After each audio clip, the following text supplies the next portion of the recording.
This is the Cowboy State Daily Morning Show with Jake. The new way Wyoming wakes up.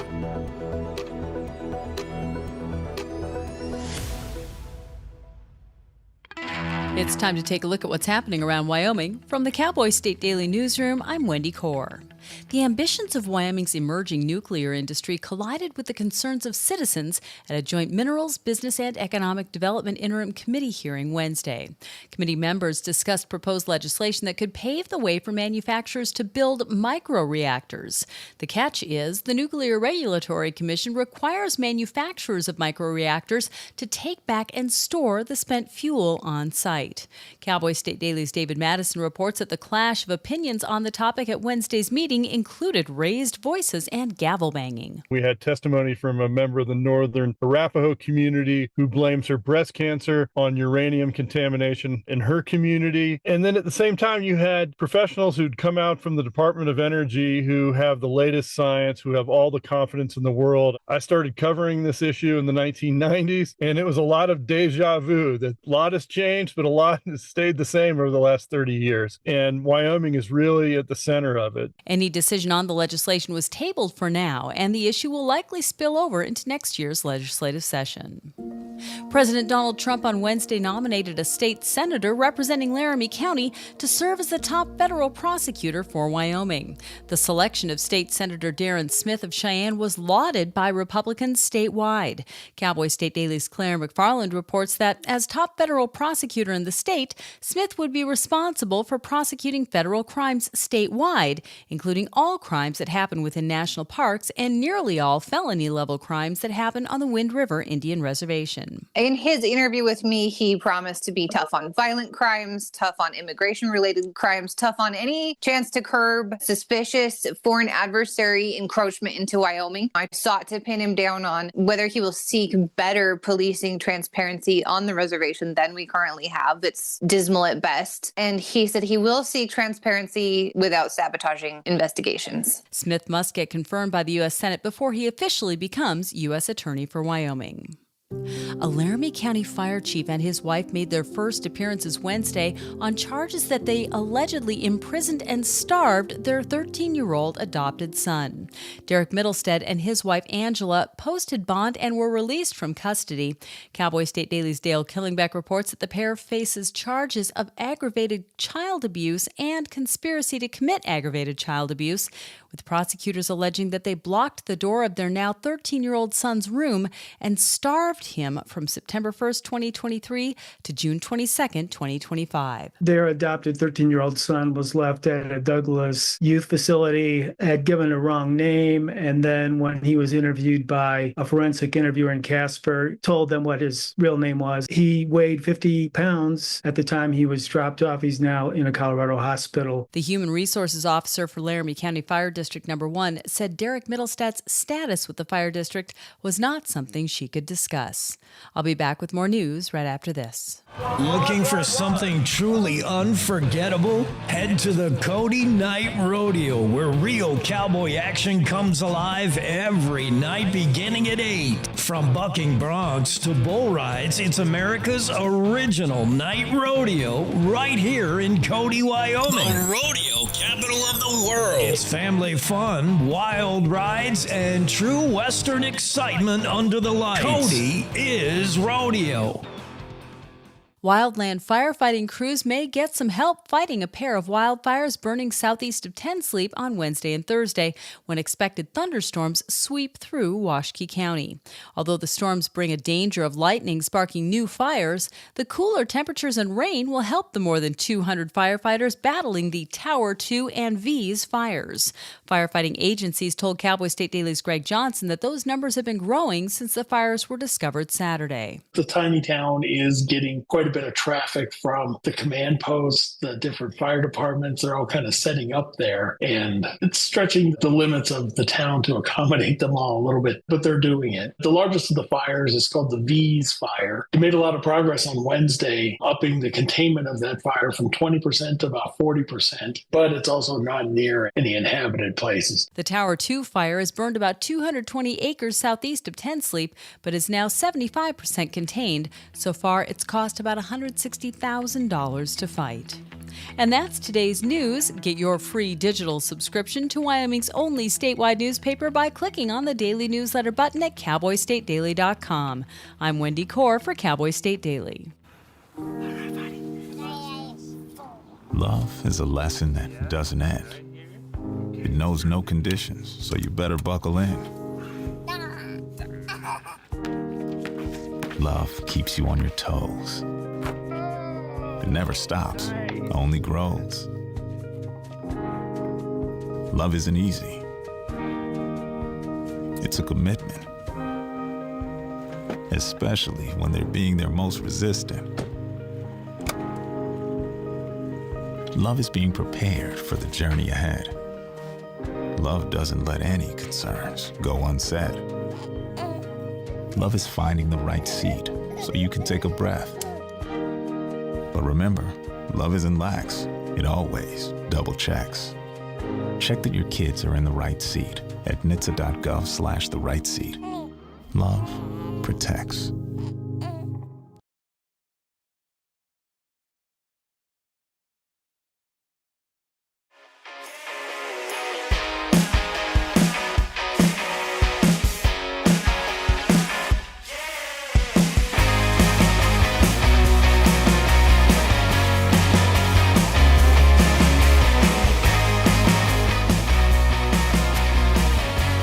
Good morning. It's the Cowboy State Daily Show. Thursday, final day of July. And we are going to get to myriad stories today. I was checking out how some of the Cowboy State Daily stories are trending. By far the most reacted to is a story that one commenter on Facebook said, slow news day, ? Well, it's the most popular news story of the day for Cowboy State Daily. Wyoming man arrested for a drunken golf cart rampage through a New York airport. He was in the Buffalo Regional, not Buffalo, Wyoming. It's amazing how many times you say Buffalo in Wyoming and people are just assume Buffalo, New York. And some of them are not even aware there's a Buffalo, Wyoming. That's inexcusable, although it's very encouraging because the wife and I have future plans to move to Buffalo to get away from Jackson because Jackson's Jackson. It's a little much. And if you want to live in Wyoming, like real Wyoming, where people are normal, Buffalo. Especially when you tell folks in Jackson, yeah, one day we're going to move to Buffalo. We're going to shuffle off to Buffalo. And they say, oh, New York? Bills? And I'm like, no, Buffalo, Wyoming. And they're like, Buffalo, Wyoming has a Buffalo? Yeah. Anyway, this Cheyenne guy's in the other Buffalo, New York, at the Buffalo Niagara International Airport, and he does Wyoming proud, 29-year-old. I don't know where he got the golf cart. It's not one of those airport, maybe it is one of those airport things. Yeah, I guess it is. Let me share the photo for you, those of you who are on the Facebooks. By the way, you can see us Facebooks. We're on the website, Cowboy State Daily. Whenever we're live here with the show, we're also on X. Many people drop in on X to watch us, YouTube. And we're syndicated across the state via radio, where you don't get the visuals, but that's okay. It's still an entertaining show. And if you get a chance, pop on Cowboy State Daily. Check out this story titled, Wyoming man arrested for drunken golf cart rampage through New York airport. And it's the most calm drunken rampage of all time. Apparently, I didn't see it. I don't know if anybody's got video. We have, well, there is perhaps video on TikTok. I'm reluctant to go on TikTok because I'm always asked to sign in, and then I just don't want to leave a footprint on TikTok. Oh, yeah, there is video. It's embedded in the story. Let me watch that and see if people are taking video. Yeah, this guy's just like totally chill, and he's driving down the walkway. I'm not sure where that audio is coming from. Everybody's got their phone out videoing this guy who is very calmly tearing up the moving walk. What do you call those things in the airport? It's like an escalator, but it's flat. The moving walkway. You know what I'm talking about. I'm sure they have a technical, like a real name. He's driving down the moving walkway and with the golf cart, which it barely fits. It really doesn't fit. Although he's moving along, but it's scraping the sides, and you can see it behind it. It's tearing up stuff like he's doing damage. And he appears oblivious. I don't know if it's a drunken rampage or he's just presumably intoxicated, but very calmly driving this golf cart. Who amongst us hasn't wished to jump on one of them things at the airport, whether we're running behind or whatever? Yeah, I'd like to ride one of them. Well, Kevin Sinning, 29-year-old, I guess found one just parked there unattended and decided he was just going to drive it to his gate. Yeah. I'm like one drink away from doing that myself many times. Although I'm not normally half in the bag at the airport. It's hard to drink at the airport because then you got to pee. I don't even like to drink water because I don't like to use the bathroom on the airplane. So I stay away from coffee, water, beer. I might do a shot of the Woodford bourbon, but Kevin Sinning might have had a few shots of something. Everybody says the same thing. It's hard to believe it actually happened. That's news anchor Scott Levin, as this story was the lead story in WGRZ TV in Buffalo. Another person speculated, was he armed? I think that's why a lot of people took a safe step back to wait for police to take over. I don't know if you're worried that he's armed. He doesn't give any indication he might be armed, but I think most people are reluctant to get involved because they're too busy videoing what's going on. Nobody cares to get involved, especially something like this. There's no victim to the crime. There's barely a crime. There's some guy driving a golf cart who he obviously doesn't have a uniform of the airport on, so he's probably not supposed to be driving it. And he's driving down that walkway thing. And it's just kind of funny. It really is kind of funny. Even Sally Ann Shermer, who I would not consider her the queen of nonsense, chimed in on the story saying it would have been funny if he didn't wreck stuff. Yeah, there's the damage.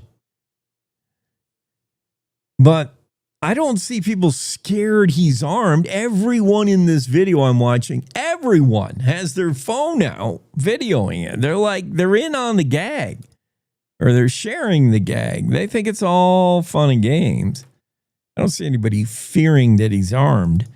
Although once it's known that he's from Wyoming, this lunatic's from Wyoming, then everybody dives for cover. He's armed. I don't see that the fear. That might be the fear of panty-waisted TV newscasters in New York. Hey, he might be armed. Drunken man on a rampage at the Buffalo Niagara International Airport, presumed to be armed because he's from Wyoming. No. He's just doing what you and I would probably do with that one extra drink. That one drink over the line. And there's one of those carts sitting there that everybody gets to go on. Like, this, it's similar to Walmart when you see people riding around in them things and you're like, what's wrong? There's nothing wrong with you. You watch them park in the handicap spot and they get out skipping and jumping. And they go in Walmart and then they get in one of them carts. And they don't appear to have an issue. They just want to drive around. And I see people in the airport driving around and none of them look like they're invalids. You're not supposed to say that word. I don't know what the term is, but they're just trying to get to their gate faster. Somehow they've conned some worker at the airport to give them the lift on one of them golf carts. I've always wanted to be on one too, especially if you're in DIA or O'Hare. Some of those airports were like you're trucking miles between gates. It's a long run. You got 12 minutes to make that flight, and you're in Terminal A, and your flight's departing from Terminal ZQ, which is like in another zip code of the city you're traveling in. Yeah, you want one of them golf carts. But taking it down the walkway, dude, that was your mistake. That thing's not going to fit. It's not going to fit. Not going to fit. No. We did it. Yeah. How can the lead story in Buffalo, the incident-led TV newscast in Buffalo Tuesday as anchors shook their head and watched the bizarre video. Now, obviously, this is not Wyoming news. This is the other Buffalo, although there is a little connection there, right? If this happens in Buffalo, New York, we have a Buffalo too, named after Buffalo, New York. But it becomes a Wyoming story because this 29-year-old Kevin Sinning is from Cheyenne. I don't know what the charges end up being. Let's see. Second-degree criminal mischief. Okay, maybe. Stole the golf cart. Disorderly conduct. Well, he's perhaps drunk. Criminal possession of stolen property. Said golf cart. Well, I don't know. You could always say you were joyriding with it. You weren't intending to steal it. They may drop that one. Third degree grand larceny. That seems a stretch. Criminal nuisance. Yes. Yes. Nobody could get on the moving sidewalk once he was on there, and you probably had to get out of his way when he got on it. So yeah, it's kind of criminal nuisance. Visibly intoxicated is what NFTA said. That's the Niagara Frontier Transportation Authority. The incident happened at 12:53 a.m. Monday. Boy, that's a lot of people out and about in the airport for 1 a.m. Again, I'm watching the video and there's a lot of people. There's one. I tell you, that thing does almost fit down the walkway. I don't know why he would try to drive it down there, though, because he's in the golf cart. 1, 2, 3, 4, 5. Yeah. Well, there's enough people there watching that. Yeah. That's the lead story. It's by far getting the most reactions on the Facebooks for Cowboy State Daily this morning. 1,300 reactions. Most people giving a thumbs up, the laughing emoji, or the emoji of shock with the wide open mouth like, oh, how dare he? 241 shares, 190 comments, including just the sole one guy who said, slow news day? Not really. This is top news. This is fun.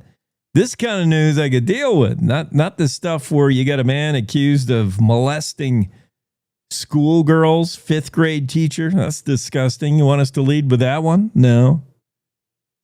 Or the guy who admits he loves watching child porn. He hoards it. He finds it, he said, interesting and weird.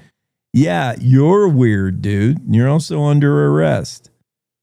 Those aren't the lead stories because they're they're Debbie Downers. Wyoming guy jumping on a golf cart and driving through the airport in Buffalo, Niagara is fun news. Maybe not for Mr. Sinning. Note the last name. Yeah, not too fun the way this is going to wrap up. Greg Johnson will be popping on the room here real quick, so we'll take a break. Oh, actually, let's do weather while I'm here, and then we'll bust out. We don't do weather enough. Weather is important. Sorta. I mean, it's not going to affect what I do today. I still got to do what I do. Chance of rain after 3 in Casper. Areas of smoke. We're going to see smoke today. Some of it generated here locally in Wyoming. Some of it from the nation's biggest fire right now in northern Arizona. Otherwise, sunny 86 in Casper. Riverton, chance of rain about 2 in the afternoon. Sunny and 87 otherwise. Patchy smoke in Evanston before noon. Sun will burn it off, and you get to 83 in E-Town. Green River, 89, a little bit smoky. Smoky in Pinedale, chance of rain mainly in the later afternoon. Highs 81 Pinedale. Alpine, you'll get to sunny and 91 in Alpine with a little bit of smoke. DuBois, chance of rain in the afternoon, and otherwise mostly sunny and 77. Chance of rain in Casper Jackson around 3. Otherwise sunny 85. Thermopolis, chance of rain, a little bit of smoke mixed in there as well. The rain will come about 4 in the afternoon, otherwise sunny 88 in Thermop. Cody, rain likely today with highs 82. Buffalo, chance of rain around 3, otherwise sunny 81. Sheridan, you'll top out at 86. A little bit of fog in the morning and perhaps rain in the afternoon. Gillette, slight chance of rain afternoon, otherwise sunny, breezy 78. Torrington, sunny 81 with slight chance of rain. Same for Wheatland, who need it. Rain likely in Cheyenne, partly sunny 76 the high. Rain in Laramie as well, 79. Rawlins, you'll see rain probably 3 in the afternoon today. Sunny until then with highs 86. That takes you across the state with a down day. Day weather forecast. Take a break. We'll be right back. Wyoming is a big state. There's so much ground to cover, so many stories to tell. But the Cowboy State Daily News team is up to the challenge. I'm Wendy Core, host of Cowboy State Daily Video News. Whether it's politics in Cheyenne, energy issues in the Powder River Basin, or grizzlies in Yellowstone, our talented crew of experienced journalists are out there finding and telling the stories that matter. What's the best restaurant in DuBois? Renee Jean checks it out. What's the most recent Supreme Court decision mean to our everyday lives? Claire McFarland explains. How is the upcoming elk hunting season shaping up? Mark Hines lets us know. Every day, I talk to the reporters who are covering the topics, issues, and people that are important to Wyomingites, and in our daily newscast, I bring you those stories. Tune into the Cowboy State Daily Video Newscast every morning, only on CowboyStateDaily.com. This is the Cowboy State Daily Radio Network. Hi. I'm your retirement fear. But don't be scared. You're still in pre-retirement. Does that mean I have more time to plan? Precisely. Here, this is pretirement.org. Retirement savings options? Potential tax breaks. Ooh. This isn't scary. I'm doing it. You got this. Visit thisispretirement.org for free resources to help you customize your action plan.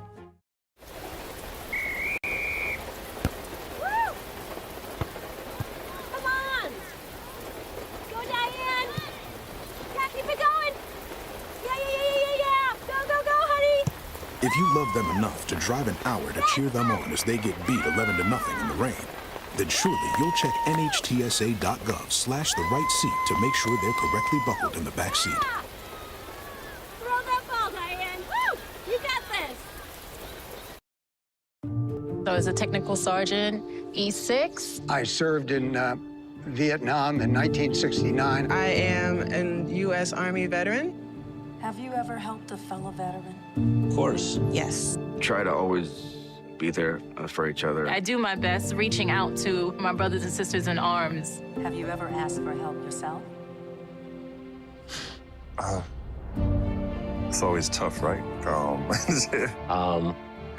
I can't say that I have. I mean, If you don't have someone to kind of help you guide those thoughts, it can be really bad. Eventually, you just can't deal with it on your own. I guess it's a part of the military too, right? Service before self. It was drilled in, service before self. And you start to question, maybe people would be better off without me, When you realize that you're not alone, once you take that first step, there's so much support.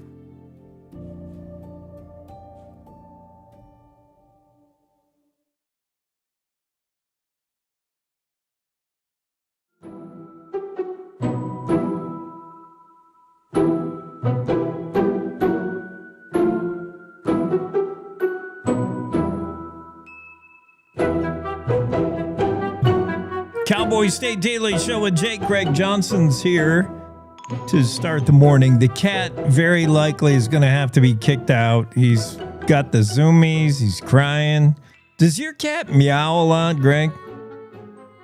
Some, but not a lot. Yeah. I got, the Siamese, and they're known for being talkative. Oh, my goodness. Yeah, she's not especially talkative. Yeah. But she does the zoomies pretty good. What causes that? I don't know, but I read somewhere that they do it after they use a litter box too. Oh, I don't know why, but mine does it all the time. She loves the stairs. She loves zooming up and down the stairs. Oh, carpeted, I bet. Yeah. Yeah, that's kind of fun. I would do, if I was a cat, yeah, I'd zoom up and down the stairs, carpeted, like get my claws in them. It'd be fun. Yeah, this one zooms around after eating. I've never seen it use the litter box. Maybe once. Doesn't even have one now. It goes outside. I keep seeing headlines pop up about how much Yankees fans hate their new third baseman. Oh, the Rockies guy. I mean, it's crazy. No, I saw it again. Are you yesterday. sure? Yeah. I don't know if it's terrible angst, and if it's directed at him, it's misguided. It's directed at the GM Cashman who made the deal, because Cashman promised big deals. He's like, "Oh, this time we're going big. We're going all out." And all Yankee fans are like, "That was big?" Like, really?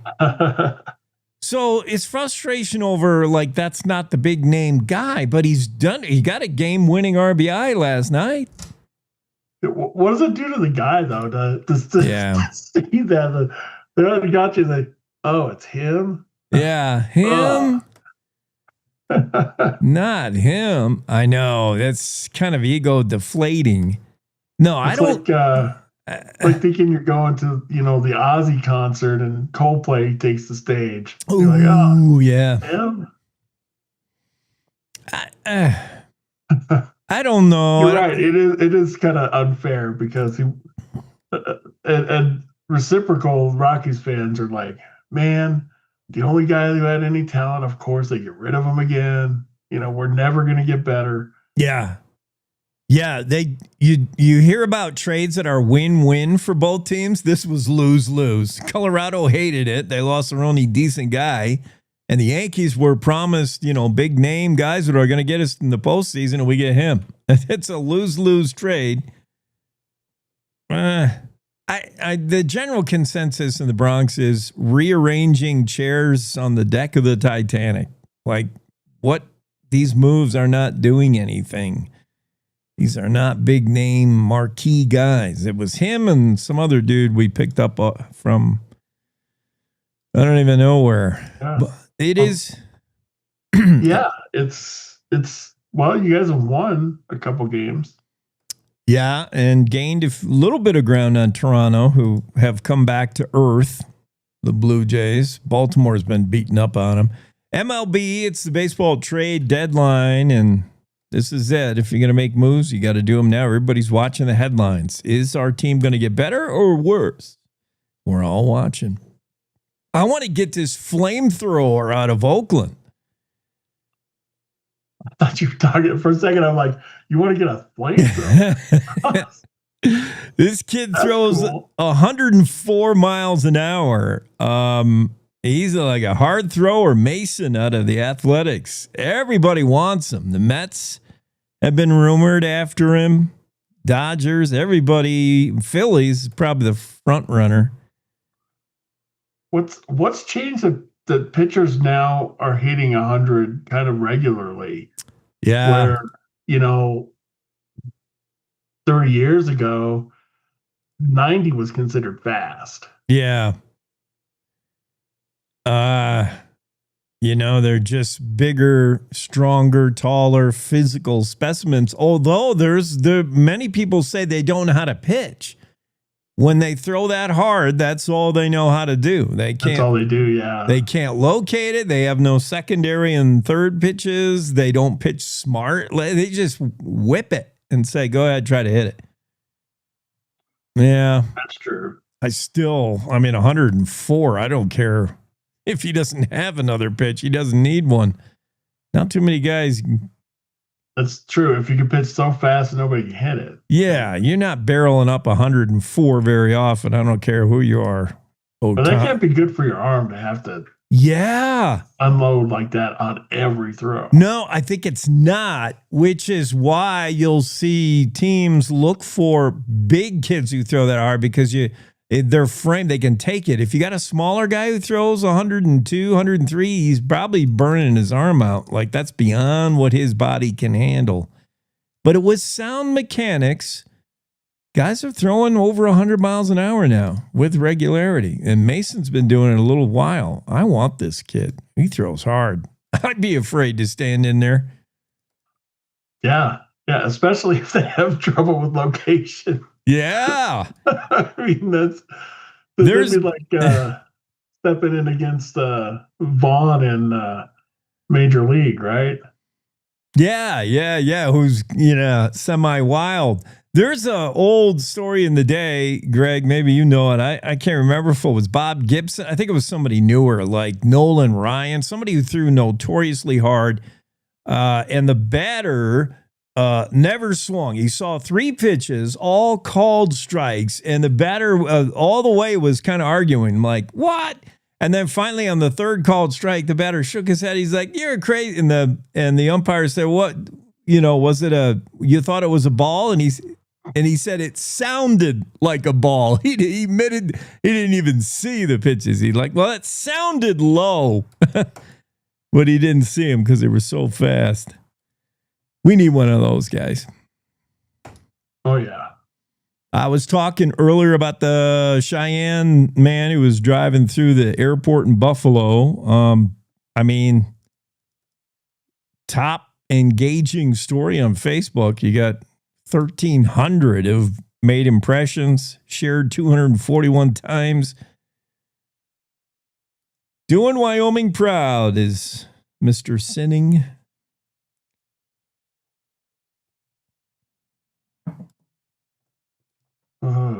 Yes. Sorry, I was looking at a news alert coming through. Oh. Yeah. Breaking news or just some story about Trump? Yeah, that guy. It was it was quite a surprise to learn that alcohol was involved. Shocking. But the best part is just watching the video because the dude is, I mean, he's so nonchalant. Yeah. He's so unassuming about it. It's like he's going down to the grocery store to pick up a loaf of bread. I mean, he's just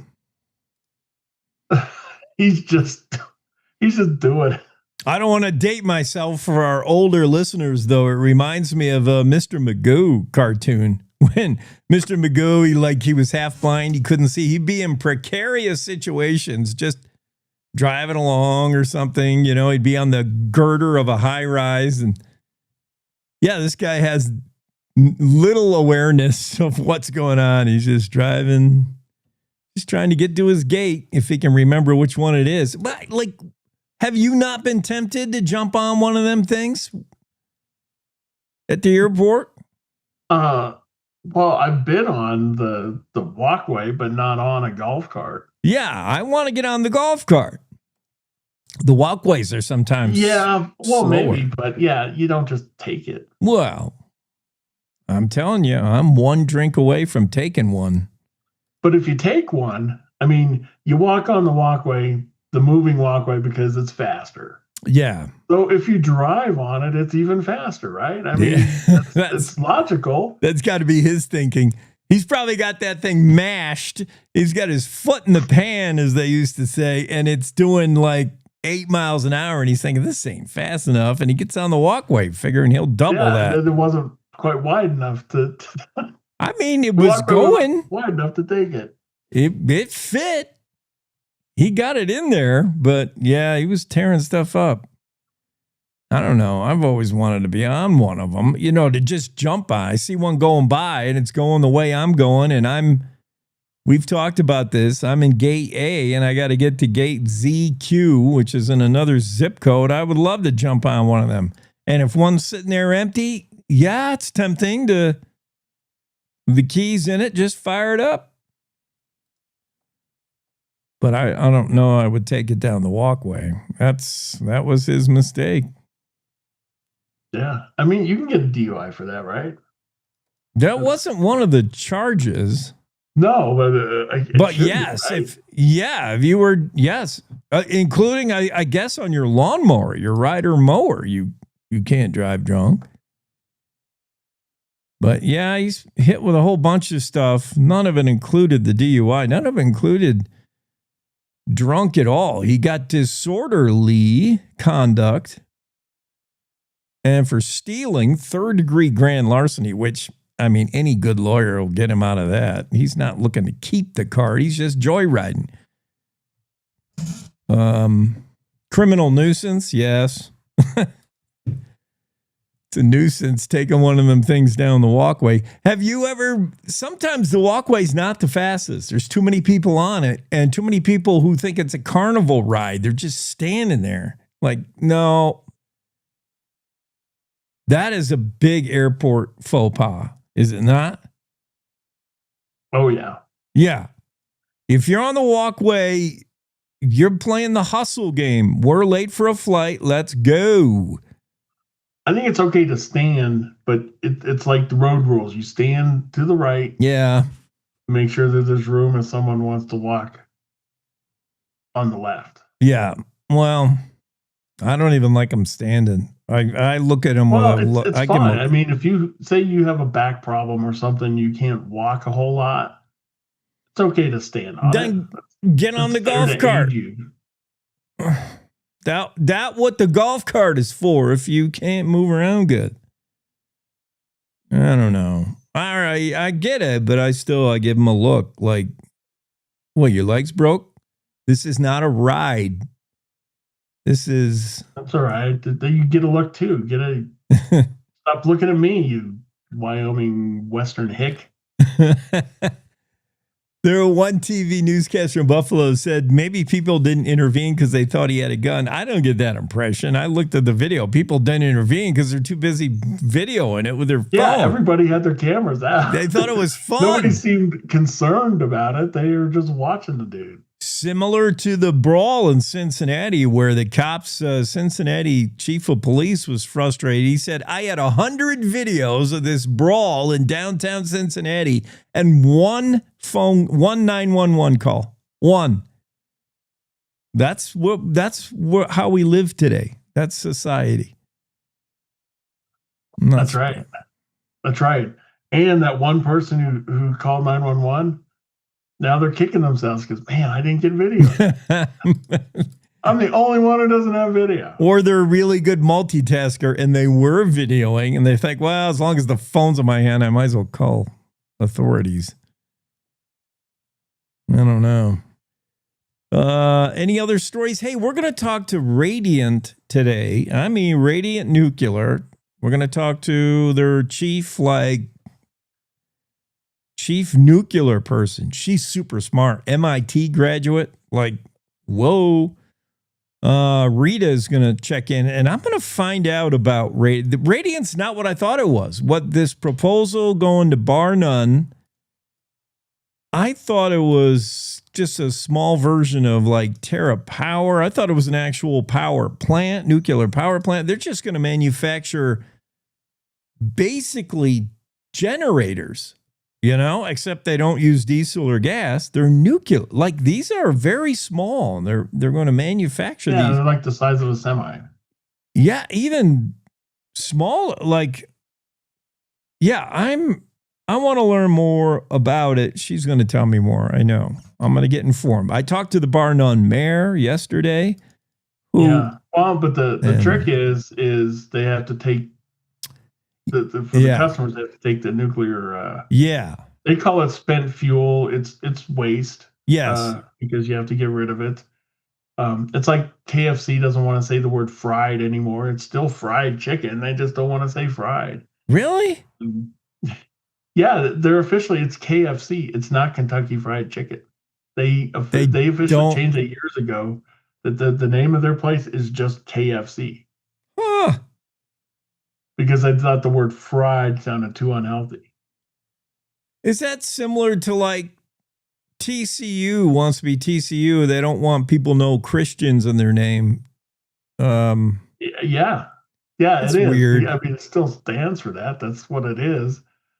The chicken's still fried, and it's still a nuclear waste product, but they just call it spent fuel. Yeah. Now, it's not as dangerous as the nuclear waste from 3 Mile Island or anything like that. It's different. It's a different type, but or the green ooze from an episode of Simpsons. We all know that's highly toxic. But yeah, all right. Well, we're learning a lot more about what Radiant proposes to do and whether we should be scared of it. Big meeting the other night covered by, who covered that? David? They've had several meetings about it. Yeah. Legislators clash over proposed bill that would allow spent nuclear fuel in Wyoming. David Madison was there in the packed meeting room at the Thyra Thompson State Office Building.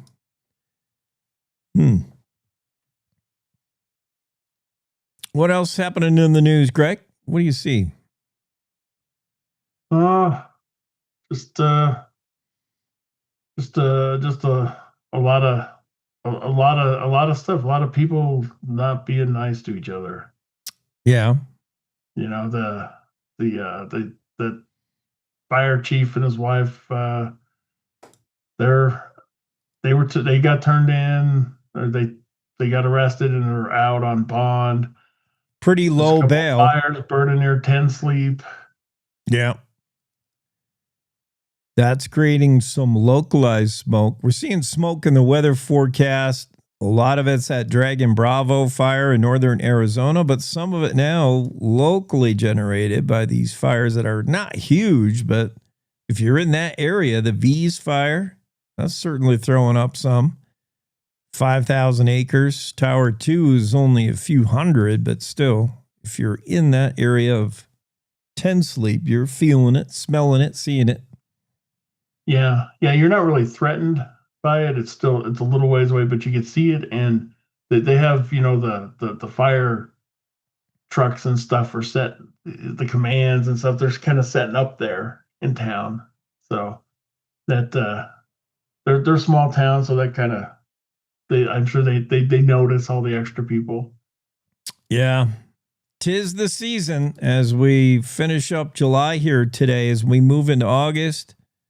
Definitely fire season as a lot of fuels start to dry up. So be super careful out there. You see fire bans going into effect sooner or later throughout the state. I'm going to take a break here and come back in just a moment. We'll see if Greg hangs with us or not. You busy? Today's Thursday? I do. I got to take off. Oh, okay. All right. Well, it's great to have you on. Yeah, continue with your Thursday. Thanks, Greg. Thanks a lot, Jake. You bet. We'll be right back. Want to stay in touch with what's happening around Wyoming? I'm Wendy Core, host of the Cowboy State Daily video newscast. From Mountain View to Upton, from Jackson to Cheyenne, our reporters are out there finding and telling the stories that matter. Every day, I talk to the talented journalists who are covering the topics, issues, and people that are important to Wyomingites. And in our daily newscast, I bring you their stories. Tune in to Cowboy State Daily video news every morning, only on cowboystatedaily.com. Wyoming is a big state. There are so many stories to tell, and here at Cowboy State Daily, we pride ourselves in bringing those stories to you every day. I'm Riley Strand, videographer and production assistant for Cowboy State Daily Video News. Every day, host Wendy Core and I talk to the experienced journalists who are covering the topics, issues, and people that are important to Wyomingites. And in our daily newscast, we bring you their stories. Tune in to Cowboy State Daily Video News every morning, only on cowboystatedaily.com. You're listening to the Cowboy State Daily Radio Network.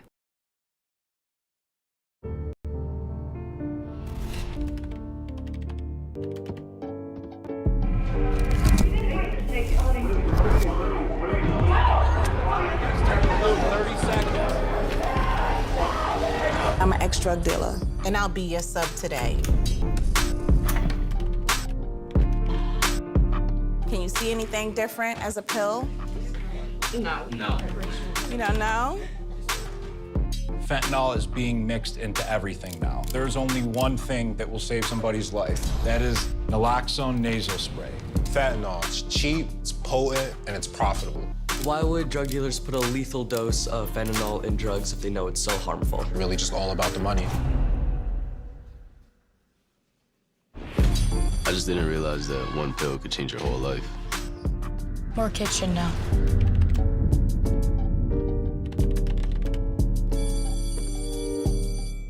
In today's digital world, it's hard to know who to trust. Your local TV and radio stations bring you the facts. Misinformation and deep fakes flood social media, but broadcasters deliver verified and accurate news. For news, emergency updates, sports, and entertainment, turn to your local stations. Text TV to 52886 and urge Congress to support the vital local journalism broadcasters provide. Did you hear? Todd's in the hospital. Who's Todd? He got a collapsed lung from vaping. He thought it was cool. Not cool. Promise you won't vape, Emma. It can lead to a lifelong addiction, and we can't be friends if your lungs collapse. Bogus. Wacky sitcom teens aren't the best people to talk to your kid about vaping. Hey, you got a minute? You are. Start the conversation with your child about vaping today.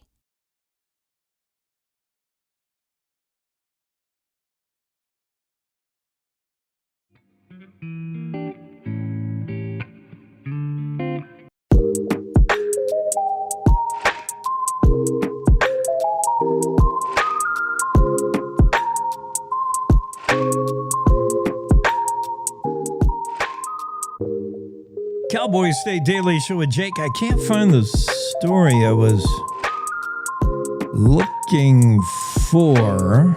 Here it is. Claire McFarland's story. I guess we'll lump these two stories in together because they deal with the same subject matter. And for whatever reason, I feel this kind of filth is on the uprise. We hear so much. Did this used to happen as often as it appears to happen today, or did it just stay in the closet back in the 1950s and 70s? And I'm talking about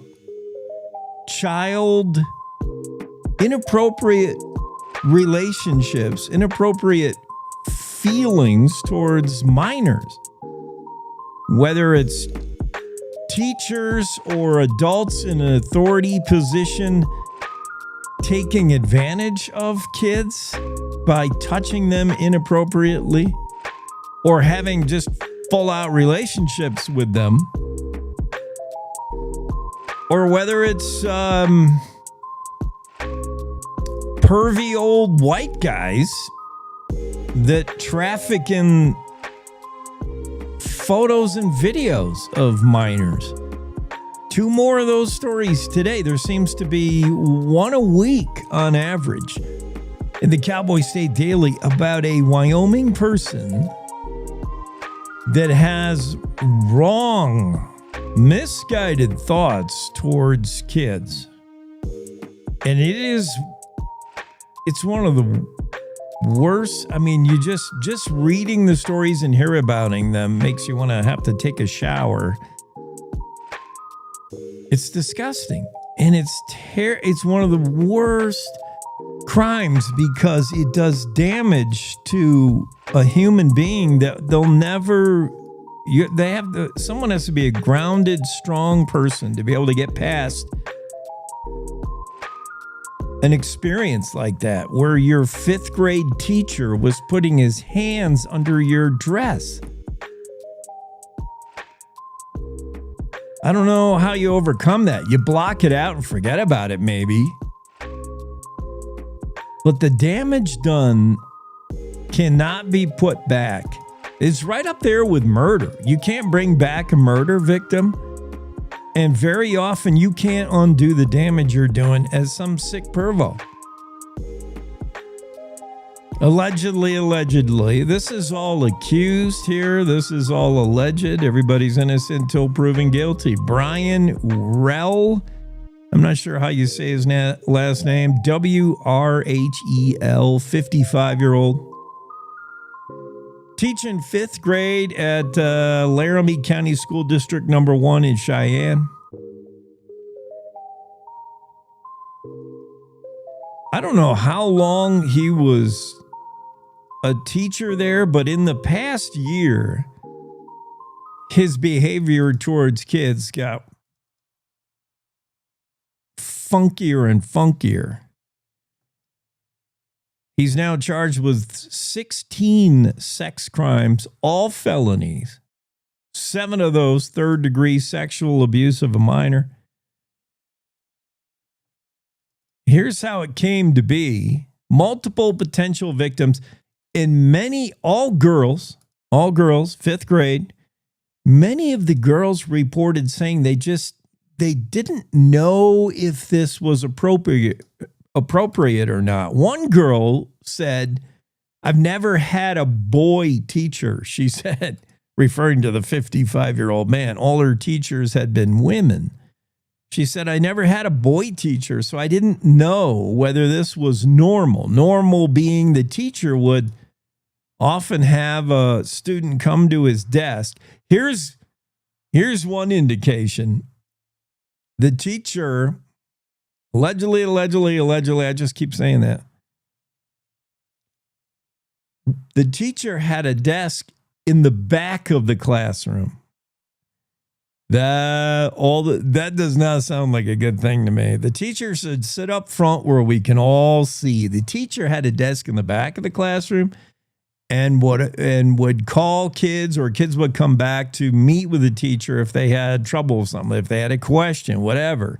And when they were back there and all other heads are turned the other way, there'd be rubbing of the back, holding of the arm, then the hands would wander even more. and rubbing of the thigh. I'm seeing it's just escalated touching.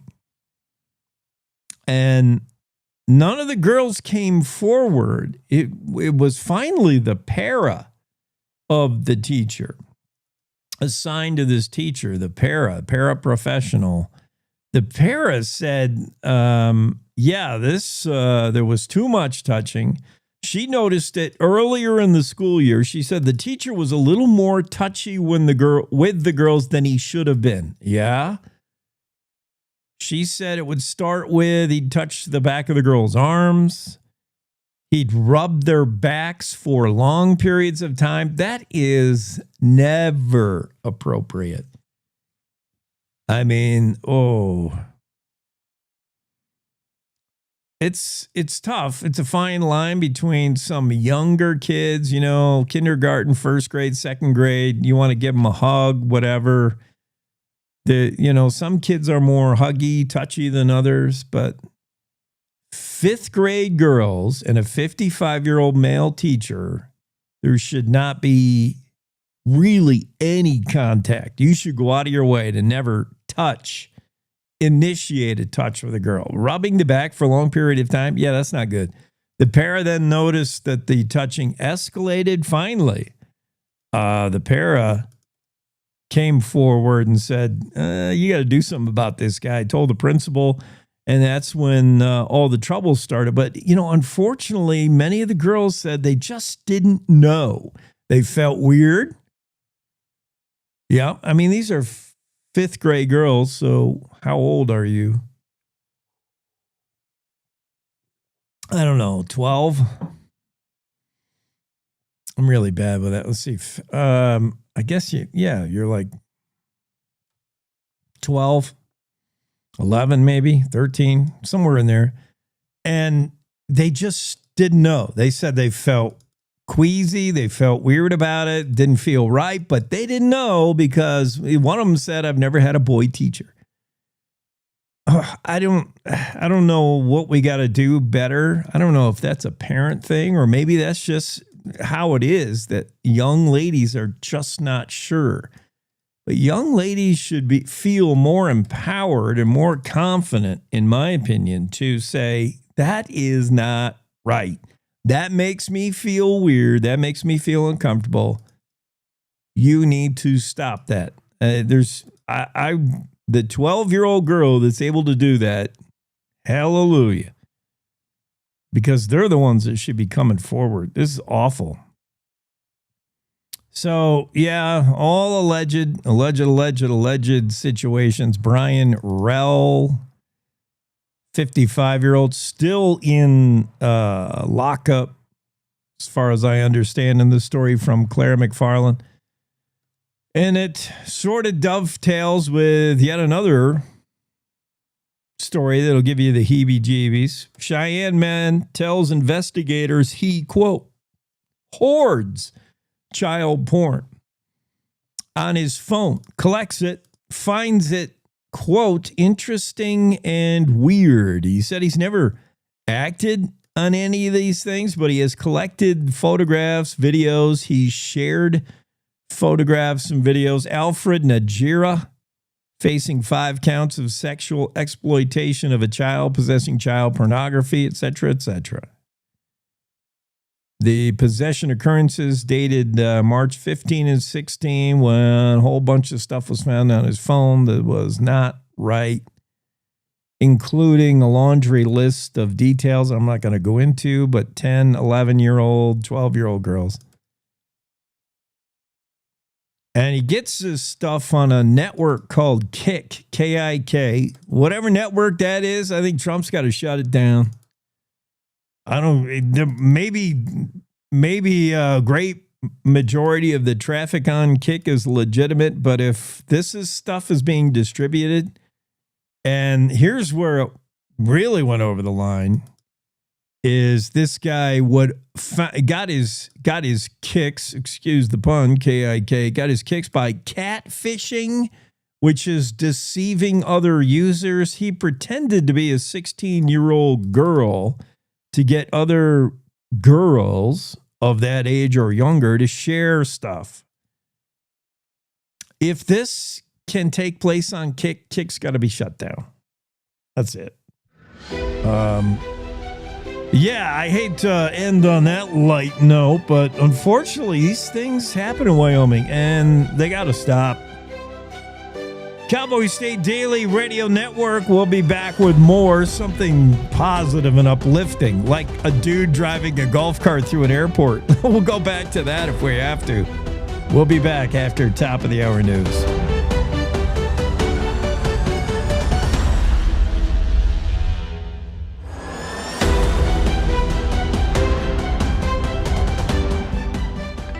It's time to take a look at what's happening around Wyoming. From the Cowboy State Daily Newsroom, I'm Wendy Core. An elementary school teacher in Cheyenne was jailed Monday on suspicion of touching multiple female students inappropriately during the past school year. 55-year-old Brian Reel was booked into the Laramie County Detention Center on Monday. Cowboy State Daily's Claire McFarland reports that was about a week after the Laramie County Deputy District Attorney charged Reel with 16 sex crimes, all felonies. One of the things that makes this story striking is the affidavit says that he was groping, touching girls in class. And I had to read that a couple times, like in class. And the girls, when they were forensically interviewed, told their interviewer, yeah, I watched him do this to so-and-so. I watched him do this to so-and-so. He did this to me. So-and-so watched. And so the allegation is that this was a culture of open touching of girls in class. 7 of the charges are third-degree sexual abuse of a minor and carry a maximum penalty of up to 15 years in prison. 9 of the charges are second-degree sexual abuse of a minor, each carrying a maximum penalty of 20 years in prison. With federal money in limbo, a roughly $30 million wildlife crossing project near DuBois is on hold, but that could change with federal dollars expected to start flowing again soon. The DuBois area project is still short by $16 million to $18 million, and Cowboy State Daily's Mark Hines reports that many federal grants went into limbo earlier this year as the administration of President Donald Trump combed through federal budgets. We're getting news here over the past couple days that could end soon, that at least a part of the federal budget that's earmarked for wildlife crossing grants could be freed up again, which would allow folks here at Wyoming Department of Transportation and other partners in this project to apply for grants to get that last $16 to $18 million in place on this roughly $30 million project to start getting that wildlife crossing built, which could, again, potentially save hundreds upon hundreds of mule deer in the DuBois area. State officials and wildlife advocates want to build 3 wildlife underpasses and an overpass along a 25-mile stretch of U.S. Highway 26-287 near DuBois, where hundreds of mule deer are hit every year. They hope that construction can begin in 2027. Cody police say the man shot by one of their officers Monday evening was wielding a large knife. 22-year-old Lucas James Eric Alvesteffer of Gillette died Monday evening in an officer-involved shooting after he pulled a knife on officers following a high-speed chase, which began with a routine traffic stop. Claire McFarland reports that Alvesteffer was wanted on warrants for alleged domestic abuse, including assaulting a pregnant woman. Claims that he strangled his girl while she was 19 weeks pregnant. And so then he's out on bond for that and gets into another instance where he's accused of beating her and taking her phone so she can't call police. So her strategy is, okay, he's having me take him to the dentist for an appointment. While he's in that dentist chair, I'm going to go talk to the cops. And the police kind of converge on the dentist's office and he's gone. The dentist staffers say, oh, he just ran out. The Campbell County Attorney's Office on Wednesday asked the court to dismiss Alvesteffer's felony-level case, citing his death. I'll be back with more news right after this. Looking for something truly unforgettable? Head to the Cody Night Rodeo, where real cowboy action comes alive every night beginning at 8. From bucking broncs to bull rides, it's America's original night rodeo right here in Cody, Wyoming. The rodeo capital of the world. It's family fun, wild rides, and true Western excitement under the lights. Cody is rodeo. A 29-year-old Cheyenne man has been arrested for taking a motorized golf cart off-roading inside the Buffalo Niagara International Airport in New York State. Kevin Sinning, who authorities say appeared to be intoxicated, decided to take a golf cart onto a moving walkway in the airport's terminal. Cowboy State Daily's Andrew Rossi reports that a video of the incident that's been viewed millions of times shows an unperturbed Sinning sitting in the golf cart on the moving walkway, which is too narrow to accommodate the cart. Not only did he steal this thing and start driving it around the terminal, he drove it into the moving walkway. It was too wide for the moving walkway, but that didn't deter him. So he destroyed the glass, he destroyed the cart, he destroyed the walkway, and he faces several second and third degree misdemeanors for his conduct that night. The Niagara Frontier Transportation Authority arrested Sinning, and he faces a litany of charges. And that's today's news. Get your free digital subscription to Wyoming's only statewide newspaper by clicking on the daily newsletter button at cowboystatedaily.com. I'm Wendy Core for Cowboy State Daily. My name is Dre, and I had a stroke when I was only 16 years old.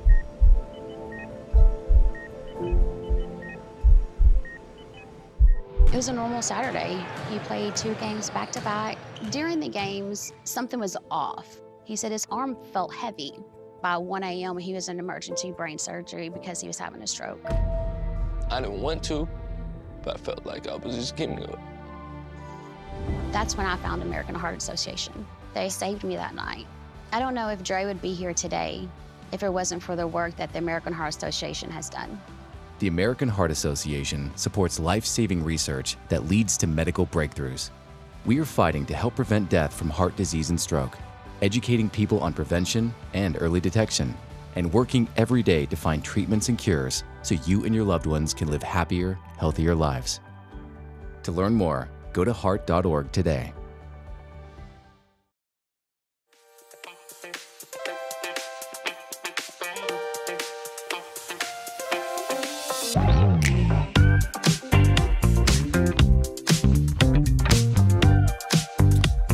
Cowboy State Daily show here on a Thursday. I'm Jake.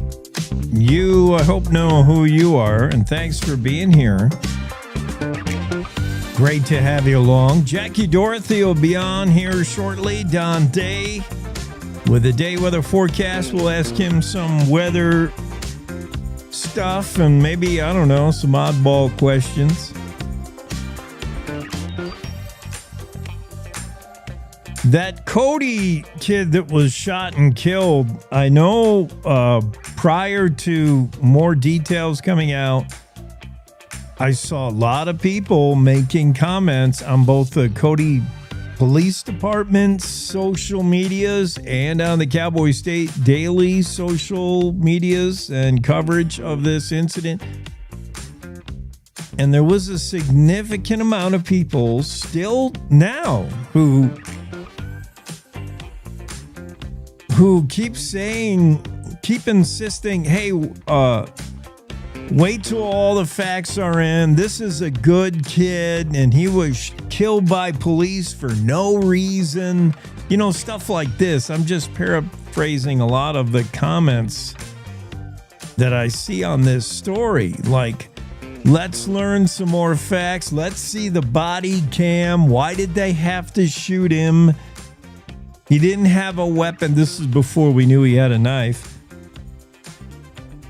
And then, there was one recent, now that we learn more, the kid was wielding a knife at police officers, called a large knife by Claire McFarland in the story. And again, another commenter said, why can't news media just tell the story unbiased? You didn't have to say it was a large knife.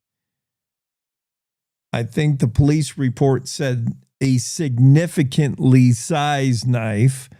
Whatever the size of the knife, it's not the news skewing the facts. This was not exactly, in my opinion, your average choir boy who was shot for no reason. 22-year-old Gillette man. in Cody, wanted already on a warrant for alleged domestic abuse. Now, the cops didn't know that at the time, but just trying to paint a profile of your model citizen who was shot for no reason in Cody. Some of you who making comments out there on the socials without, talk about going off without knowing. 22-year-old man already wanted for alleged domestic abuse, including assaulting a pregnant woman, is traffic stopped by cops because he's got no license plate on his car. And he doesn't stop. He takes off. Lucas Elvesteffer. He takes off. He leads cops on a car chase through Cody. Okay. Strike two. I mean, there's warrants out for your arrest. You don't have a license plate. Well, that's strike two. Strike three, you're running from the cops. You're out. We haven't even got to the part where his truck breaks down. And finally, cops get to him, and officers on the scene. We learn more now from Claire McFarland. DCI is investigating this whole thing, so details usually are hard to come by. But we did learn more. Yesterday, we didn't know if there was any kind of weapon involved. That was my number one question. Did this guy have a weapon? Otherwise, why has he been shot by an officer? We talked to Claire McFarland, the author of this story, yesterday, and she said, well, stand by for that.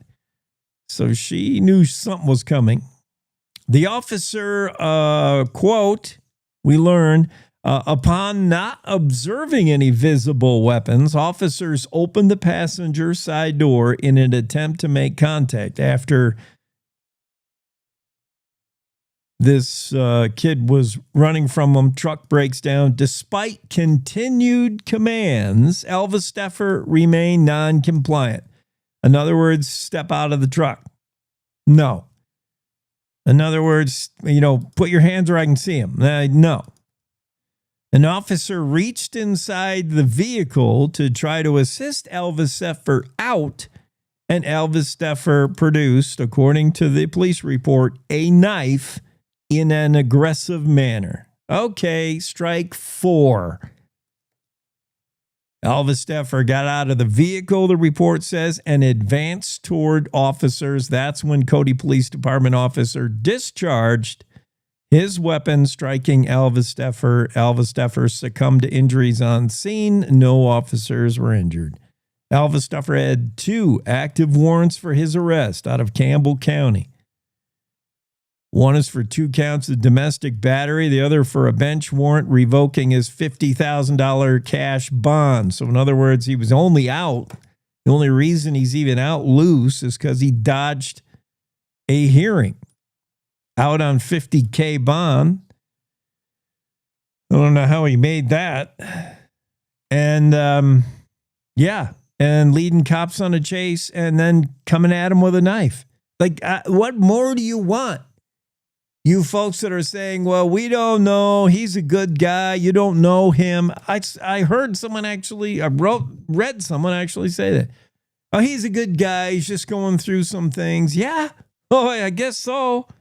And his girlfriend's going through some things on the other end of his fist, allegedly.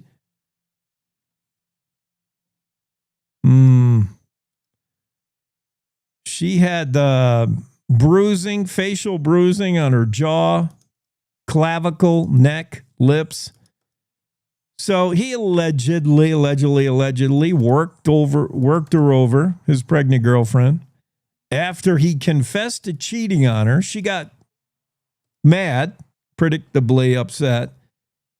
And so he allegedly beat on her. That's why the warrant. And now he's non-compliant in a traffic stop, leading cops on a chase, and then comes at him with a knife. It's strike 1, 2, 3, 4. You're out. My DCI investigation's finished. The official one still going. That story from Claire McFarland. I just thought I'd react to some of the comments I'm seeing about how, the new Cowboy State Daily is telling the news wrong. We're leaning the news somehow pro-LE and anti-poor Alvis Steffer, who's minding his own business just on the way to church when he got shot. It's not quite the narrative.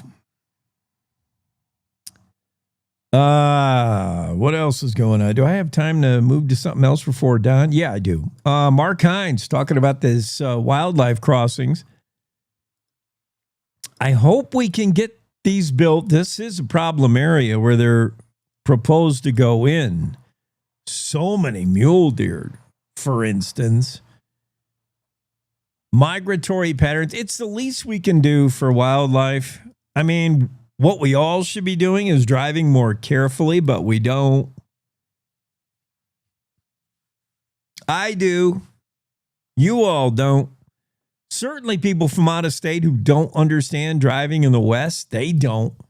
Have you ever followed like somebody from Massachusetts, 11 o'clock at night, driving down a highway that because you live here, is filthy with elk or pronghorn or mule deer? Like you're likely to encounter them around every bend.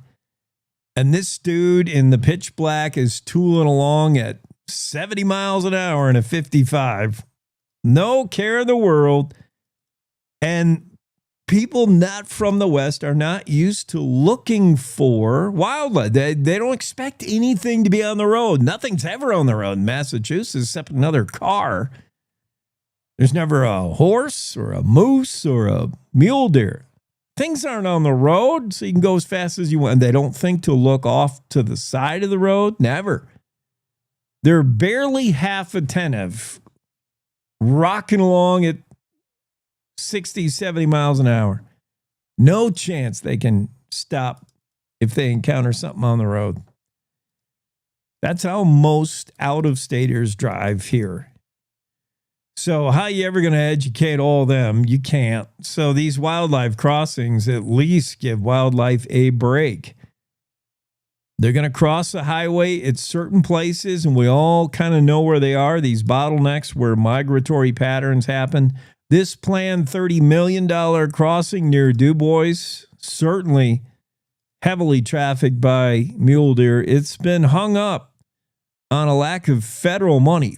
$30 million I can't believe these things cost that much. Everything costs a lot, from a box of cereal to a wildlife crossing. $30 million project. The DuBois project still short by 16 to 18 million. Many federal grants are in limbo. That's the problem. President Donald Trump doing the Doge thing and having Musk, who I guess no longer is doing that, combing through the budgets. That money earmarked for the DuBois wildlife crossings, which include 3 underpasses and 1 overpass along a 25-mile stretch of Highway 26-287 outside of DuBois. Hundreds of mule deer hit there every year. Construction hopefully will begin in 2027, but that money, half the money, more than half the $30 million price tag, is coming from the feds, and it's hung up because people in D.C. aren't sure whether it's a legitimate expense or not. Hopefully they'll hear pretty soon. They'll say, yeah, I guess that's needed. I guess that's not just fat in the budget, and hopefully we'll get that money doled out. Mark Hines says a lot of people in the know feel like it's coming. Wildlife Fund President Chris McBarnes said the possibility of federal grants becoming available again is incredibly encouraging. He's hopeful it's coming. Renee Callaghan told Cowboy State Daily Wednesday it might soon be time to apply for grants to meet budgets, that this money will be freed up by U.S. Secretary of Transportation Sean Duffy. Could be a matter of weeks, Callaghan said. Hopefully It is. It's a necessary project. It's needed. We just told you about the other one, the Colorado overpass, considered the largest wildlife overpass in the world. Woo! That thing was $15 million. Mega structure, spans 6 lanes on Interstate 25 south of Denver. That thing's coming to completion. But hopefully, these wildlife crossings near DuBois, hopefully the money is freed up and we can make those happen.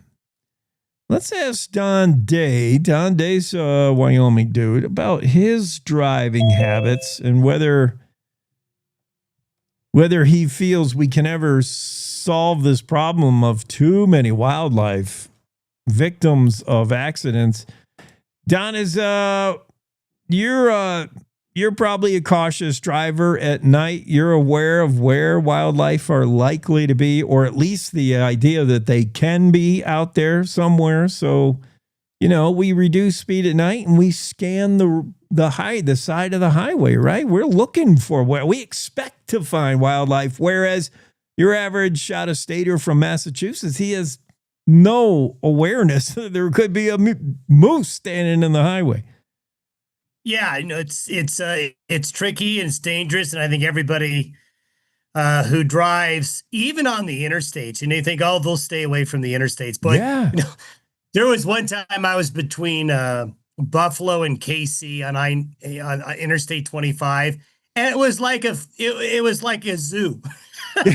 There were deer in the middle. Zoo. There were deer on the side, and there, I understand why they're there. There's good food there, that type of thing. But I've never understood why we just can't draw 2 lines on the road like a crosswalk, like we did at school, and have that lady, with the badge and the vest on and the sign, they just cross. I don't understand why they just wander across the roads. Yeah, wave them through. Big herd coming through.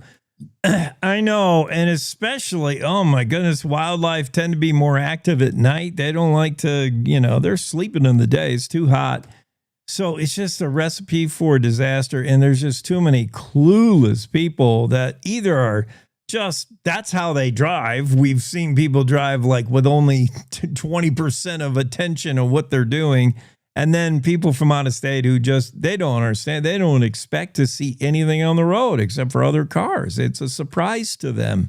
Whereas most people who grew up in Wyoming, we look for it and we kind of know where it is. If we live somewhere like, oh yeah, there are always wildlife around that bend. We do tend, and we also tend to know the spots, on roads you travel a lot. Like, well, this is obviously a migration route, or this is where they like to hang out. And other people just don't know that. Yeah, wildlife underpasses, overpasses, not the silver bullet, but they will help, but they're so dang costly. We might have to pass the hat to get to the 30 million of the one outside of DuBois. Smoke in the forecast still. Some of that, I don't know, maybe some of that super localized if you're in the 10 sleep area. They got a couple of problem fires, but nothing like that Dragon Bravo, that northern Arizona fire that has blown up. That is now the biggest fire of the country. And we'll see a little bit of that, I think, of the weather. Yeah, I mean, that and the Utah fires are the 2 biggest sources of smoke coming in. And the way the wind patterns are, that really will be the case today and tomorrow. Over the weekend, we may see a shift in the jet stream pattern enough to kind of redirect that smoke and keep it more south of here. So there might be a little relief from the smoke this weekend.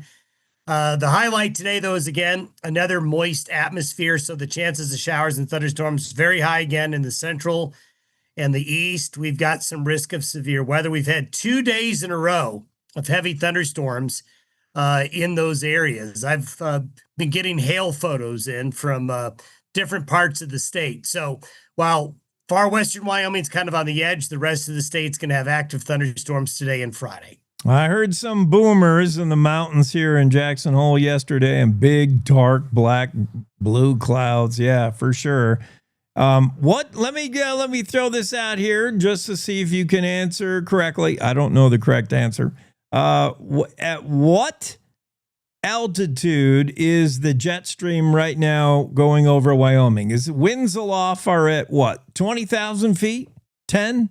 Well, you look at 30,000 feet, usually, roughly, to kind of see where the quote, the jet stream is. That's where we tend to see the strongest winds, between 30 and 40,000. So, and the altitude will change. Now, the main river of jet stream winds is north of us right now. And so that's one reason why this summer we don't have nearly as much wind. That jet stream is more up north into Canada, and it will be here for a while. Hey, let me ask you, maybe we've talked about this, but I don't think so. Do airlines employ meteorologists specifically to understand where those jet streams are and take advantage of them? Do they want to be with the tailwind and avoid the headwind? Absolutely, they do. In fact, you would not believe the fuel savings that can be incurred by paying very close attention to those winds aloft and making subtle little changes. So yeah, it is in the airline's best interest to employ meteorologists to do, well, obviously, number one, watch out for things like turbulence and some other things, but also fuel efficiency. That really, really helps. I knew it. Well, I could have guessed it. Thanks, Don. Don't go running off working for Delta. We like you here doing day weather forecasts. Have a great day. Don Day weather forecast. Cowboy State Daily show continues after this short break. Stay there. To the Teton Range, Cheyenne to Sheridan, Rawlins to Ralston, Cowboy State Daily Morning Show covers the state like no other radio show or podcast. We love Lovell. We're eager to share the stories of Story Will Crow About Crowheart and Yodel Over Yoder. Whether you make your home in Sweetwater, Chugwater, Powder River, or Green River, the Cowboy State Daily Morning Show will make you feel right at home. Jeffrey City, Atlantic City, we see you. Little America, Big Piney, you're on our radar. Howdy, Wapiti, Meeteetse, Shoshone, 10 Sleep, good morning. Welcome, Torrington, Riverton, Wheatland, Lusk, Lingle, Lander, Timber, Casey, Kerwin, Moorcroft, Mountain View, Moose, Fort Bridger, Fort Laramie, Fort Washington, Hannah, Hudson, Hewlett, Dayton, Daniel, and DuBois. We are east of Weston, west of Midwest, north of Newcastle, and south of Sundance. Border to border, we love Wyoming and every one of its communities, bar none. This is the Cowboy State Daily Radio Network. When you hear the words nonprofit organization, what comes to mind? Is it a place your dog called home before finding you? Is it an organization that supports accessibility? Is it a place that ensures your safety and that of those you love? That protects endangered wildlife and habitats or fights for our most basic needs? It's impossible to show all the ways nonprofit organizations make a difference in our world. One animal, one person, one cause at a time, but it's not impossible to be part of it. When you give what you have to a nonprofit organization that needs what you can give, you help promote, protect, and strengthen the reach of these incredible organizations. The Nonprofit Alliance is here, helping connect people like you to the nonprofits that enrich your life, your community, and the world we share. Reach out to a nonprofit organization that inspires you today to find how you can help make the world a better place.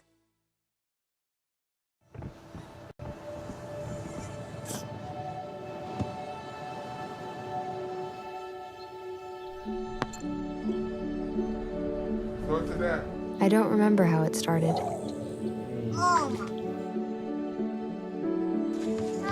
Our back and forth. Victory. Fumble. Repeat. It always came back. Dad! Okay, here we go, throw it! Yeah. You probably don't remember what you told me. That was perfect. But I heard every word. Nice.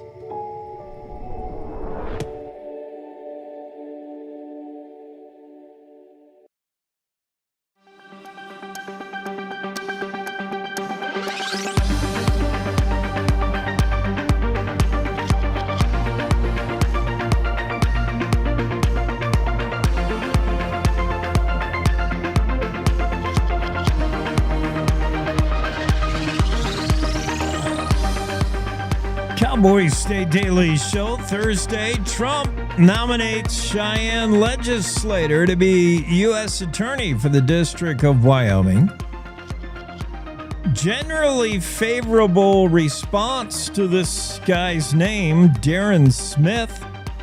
Bill Sniffen likes it. He gave it a thumbs up on social media. If Bill likes it, I like it. Bill and I agree on almost everything when it comes to Wyoming, definitely. The thing is, are these nominees ever going to get to their post? We're like, tomorrow the Congress goes on vacation, right? I haven't heard any change to that notion. They go on summer recess, must be nice. And they take the whole month of August. Unless President Trump intervenes, unless some of the Republican senators can convince their peers to stick around. Senator Cynthia Lummis, she was outspoken saying, hey, we got to continue to do the work of the people here. We shouldn't be running off on vacation. President Trump has made threats, saber rattling toward Congress, saying, don't even think about going on your August vacation until you get some of these nominations ratified or approved. It's the Democrats' fault, at least in the Senate. Republican senators say the Dems are slow walking many of these nominees, including filibustering, my favorite word to say and my favorite political thing. I'm not terribly political. I have no use for politics. I find it just silliness and not interesting to me. Politics is so not my thing. I'd rather do sports. I just don't like politics. But if I were to be inclined, the only interest I find in politics is filibuster. It's a fun word. And it's an even funnier notion that there is such a thing as getting up on your soapbox, grandstanding, orating, and just running at the mouth, kind of like I do every morning for 4 hours. I filibuster every day and get paid for it. Not nearly enough, but that's what I do. Just talk nonsense for 4 hours a day. I filibuster every weekday on the show. So that must be why I like it. Filibustering. And some of these guys are like they should be in the Hall of Fame of filibustering. What about the one dude who did an 8-hour session? 8 hours of talking. The filibustering is intentionally delaying a vote, intentionally delaying the business of Congress by just talking, saying stuff you like about a certain law or nominee or stuff you don't like about it. And I'm sure it goes off track because to talk 8 hours about any one topic, if you're talking about, is Brian Nesbitt the right guy for the Fish and Wildlife Service Director? What say you, Senator so-and-so, Democrat? Well, here's what I say. And he opens his mouth and he doesn't stop for 8 hours. Man, I didn't know Brian Nesbitt was that exciting. 8 hours of talking about why you're not going to vote for something. And that was at night. Who was that did that? It was like a world record of filibustering. Although I think somebody's done it longer. Record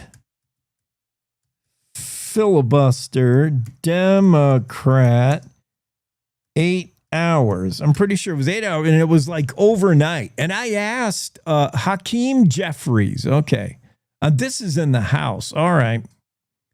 Not the Senate. There's no filibuster in the House, but Democrat leader Hakeem Jeffries essentially conducted one anyways. The House debated President Trump's big, beautiful bill before it passed. So Jeffries held the House hostage for more than 8 hours, taking his sweet time with a marathon floor speech that delayed the Republicans' massive tax and spending cuts. Okay. Jeffries, he's the Democratic leader, so he can speak for as long as he wants. So I guess others, and again, see, this is what I don't know about politics. I guess other low-level dudes can't filibuster, but he's the Democrat leader. He's the speaker of the Democrats, right? Or at least in some leadership role. So he's allowed to go on for a while. And he broke the record previously set. His speech began at 4:53 a.m. Eastern time. Oh, my goodness. Almost 5 in the morning. Your eyelids are already getting heavy. Congresswoman Harriet Hageman is probably half asleep, propping her head up on her hand, 5 in the morning, and here comes Jeffries, and he begins talking. And he don't stop till 1:37 in the afternoon, 8 hours, 44 minutes later. And we did ask Congresswoman Hageman. I think she said she left and went and laid down and took a nap during it. So I guess you don't have to stay there and listen to the whole thing. I swear she said she went back to her office and took a quick nap during it and then came back to hear more of it. I guess you're not actually required to sit through the whole thing. Thank goodness. Who was awake for that whole deal? That broke a previous record of 8 hours and 32 minutes. Kevin McCarthy, California, 2021. As the GOP leader, he was a Republican at the time. He was angrily criticizing the Democrats' Build Back Better legislation. That broke the previous record of Representative Nancy Pelosi, who went off about immigration for 8 hours and 7 minutes in 2018. So, Mr. Jeffrey said, I feel an obligation, Mr. Speaker, to stand on the House floor and take my sweet time, Jeffrey says as he opened his mouth and didn't close it again for 8 hours and 44 minutes. That began at 4:53 a.m. local time there in the East Coast, talking about Trump's BBB. Golly. Yeah, filibustering. Fun word to say, and a funny notion that lawmakers can put off doing their job if they choose to just orate, just talk and talk and talk. So the slow walking, the filibustering, the dragging the feet has caused more than 100 nominees to sit there waiting for their vote. And we just added one more to the group, I guess. A day before Congress is leaving for the month-long summer recess. So don't expect Senator Darren Smith, State Senator Darren Smith, to assume the role of U.S. Attorney for Wyoming anytime soon. I think he's got to be ratified, or what's the term? The nominees have to be approved, And as far as I know, nobody is halting that scheduled recess. Let me look in this story. The story from Cowboy State Daily's Claire McFarland concerning Darren Smith seems to be a popular guy. A lot of thumbs up on the story from Facebook. A lot of people think he's the right guy. I wouldn't know him from Adam, but he does say some good things that I like. Smith said he's going to be tough on crime and not tough on certain things that he doesn't think are crime. For instance, he's going to go, quote, scorched earth on illegal aliens, Chinese infiltrating our country. He actually said that. He said he had people come to him and say, we need somebody who is going to go scorched earth on crime. Here's the quote from Senator Smith, State Senator Smith. He said, I had quite a few people from the Trump administration and others reach out to me and say, hey, we really need somebody who's going to go scorched earth on some serious fronts. They thought I'd be the right guy in both skill set and personality for the job.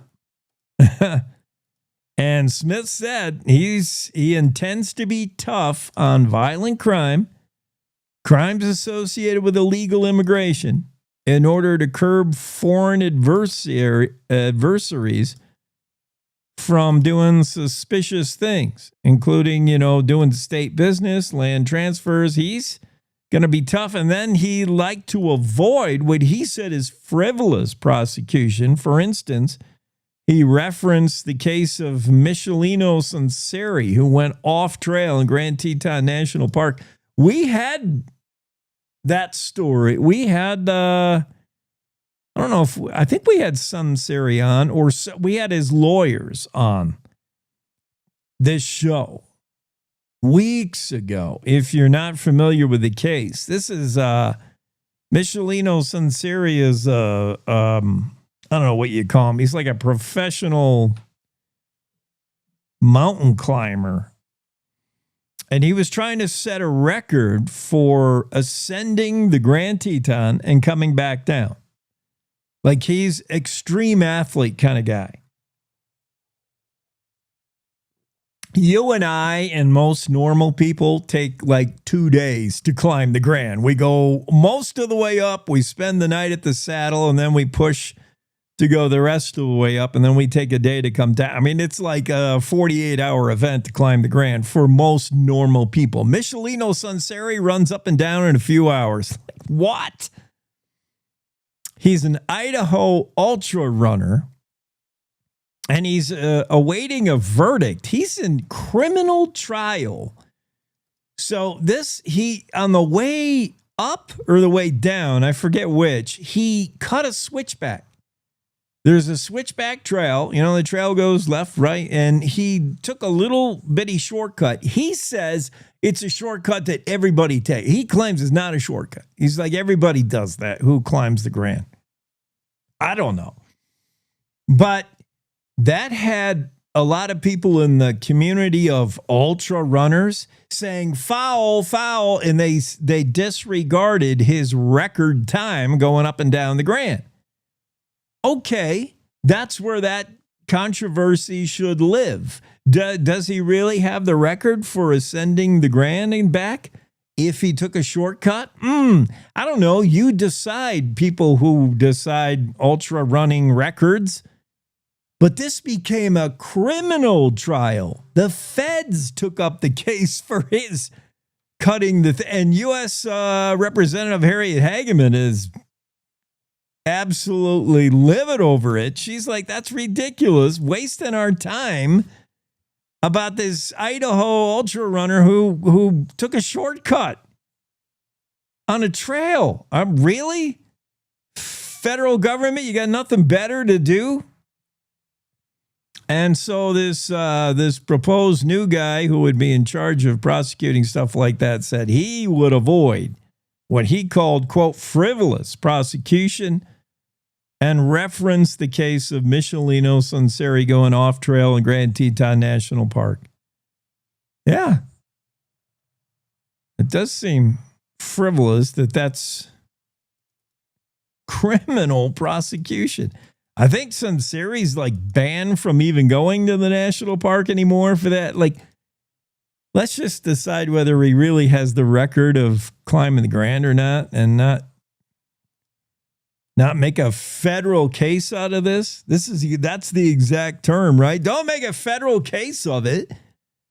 Yeah, don't make a federal case of Michelino Sunseri. That's what Congresswoman Harriet Hageman says, and that's what the new guy, the new crime boss, Senator Darren Smith, says he won't do, is make a federal case out of stuff that's frivolous. But is he going to get appointed? He's nominated, but the appointment awaits votes that I assume are not going to happen anytime soon, because tomorrow is August, and that means Congress is off playing golf and yachting and doing whatever they do on summer recess. We'll be back. Jackie Dorothy joins the convo right after this quick break. You're enjoying the Cowboy State Daily Show with Jake. Wyoming is the Cowboy State. From corner to corner, there are so many stories to be told, and more cowboys and cowgirls are turning to the Cowboy State Daily news team to keep them in touch with what's happening both locally and in other parts of Wyoming. I'm Riley Strand, videographer and production assistant for Cowboy State Daily Video News. We're proud to bring the most important stories to our viewers every day. The stories that start conversations, the stories that make us laugh, the stories that make us think. Our experienced journalists at Cowboy State Daily are crisscrossing the state every day, talking to those who know the news best. Every day, host Wendy Core and I talk to the reporters who are covering the topics, issues, and people that are important to Wyomingites. And in our daily newscast, we bring you those stories. Tune into the Cowboy State Daily video newscast every morning, only on cowboystatedaily.com. You're listening to the Cowboy State Daily Radio Network. Sometimes fatherhood I'm the first Viking who wouldn't kill a dragon. can feel like an epic battle. But you will. But you can change your kid's world just by being there. And with a little help, you won't believe how high they can soar. All right, bud, you ready? I'm proud to call you my son. Come on! Never stop being a dad. To learn more, visit fathersincorporated.com. Logan Wilson here at the M Building in Casper, Wyoming. They do more than just support businesses and private events. They support nonprofits by offering reduced rates to help the community thrive. The staff here at the M Building have been incredible in helping me organize a fantastic event. They are great partners for those who want to make a positive impact on the community. Come check out the M for your next event.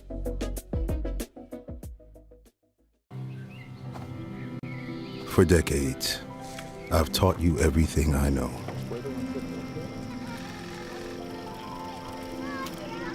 How to safely build a fire. How to control the flames.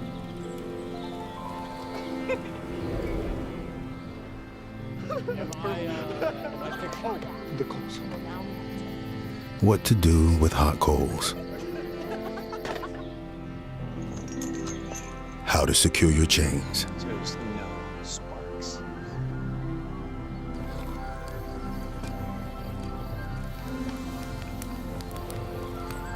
But I can only teach wildfire prevention.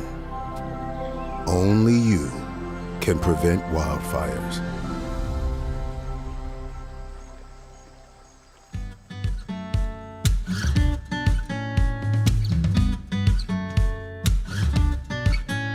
We're back in studio. Cowboy State Daily Show with Jake. Jackie joins us. Jackie Dorothy. We're going to talk about a couple of stories of yours.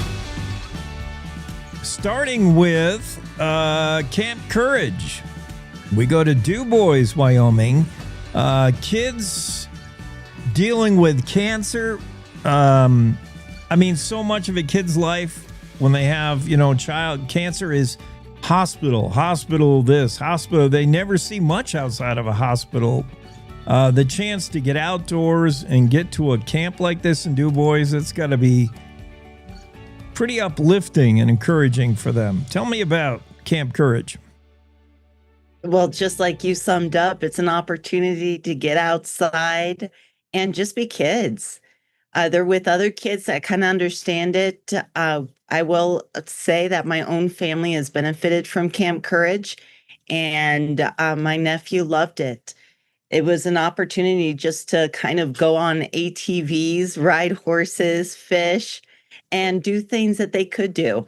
And what's really cool about Camp Courage is they understand the limitations all these kids face. So if you couldn't do it, don't worry. Here, go paint a rock. We're just going to have fun. And it was also a great time for the parents, because one of the things when you're in the middle of all of this is that the parents feel alone a lot of times, and they also have a chance to connect with other parents who are going through the same thing.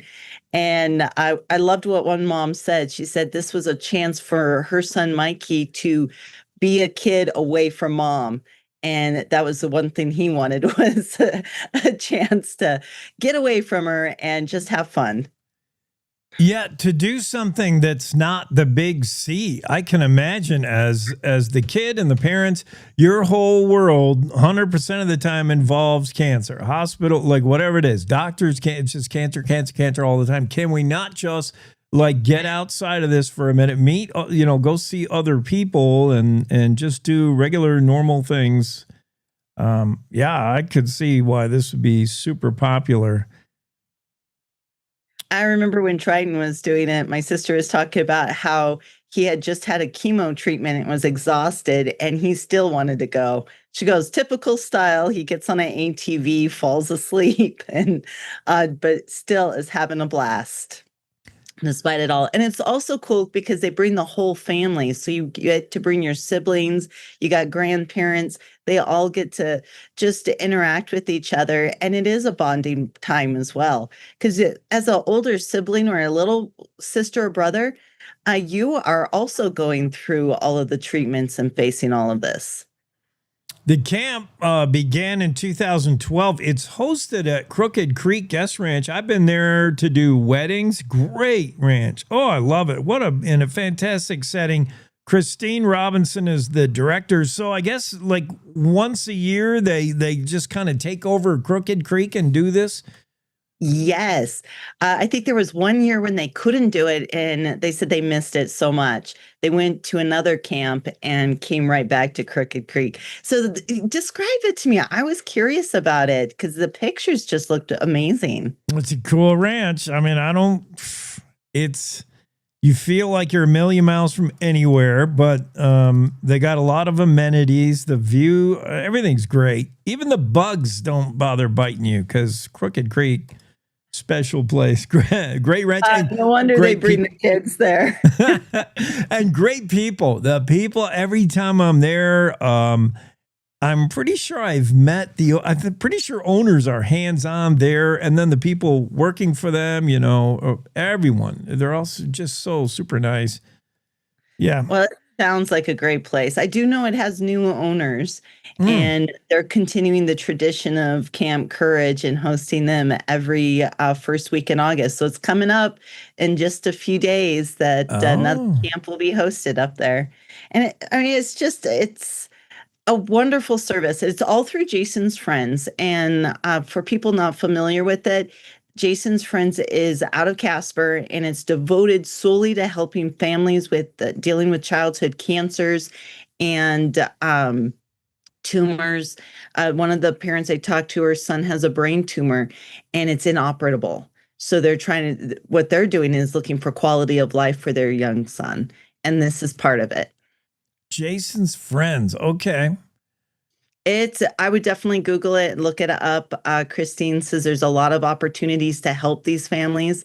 It's all about taking the financial burden off of families with cancer. It's just a great organization.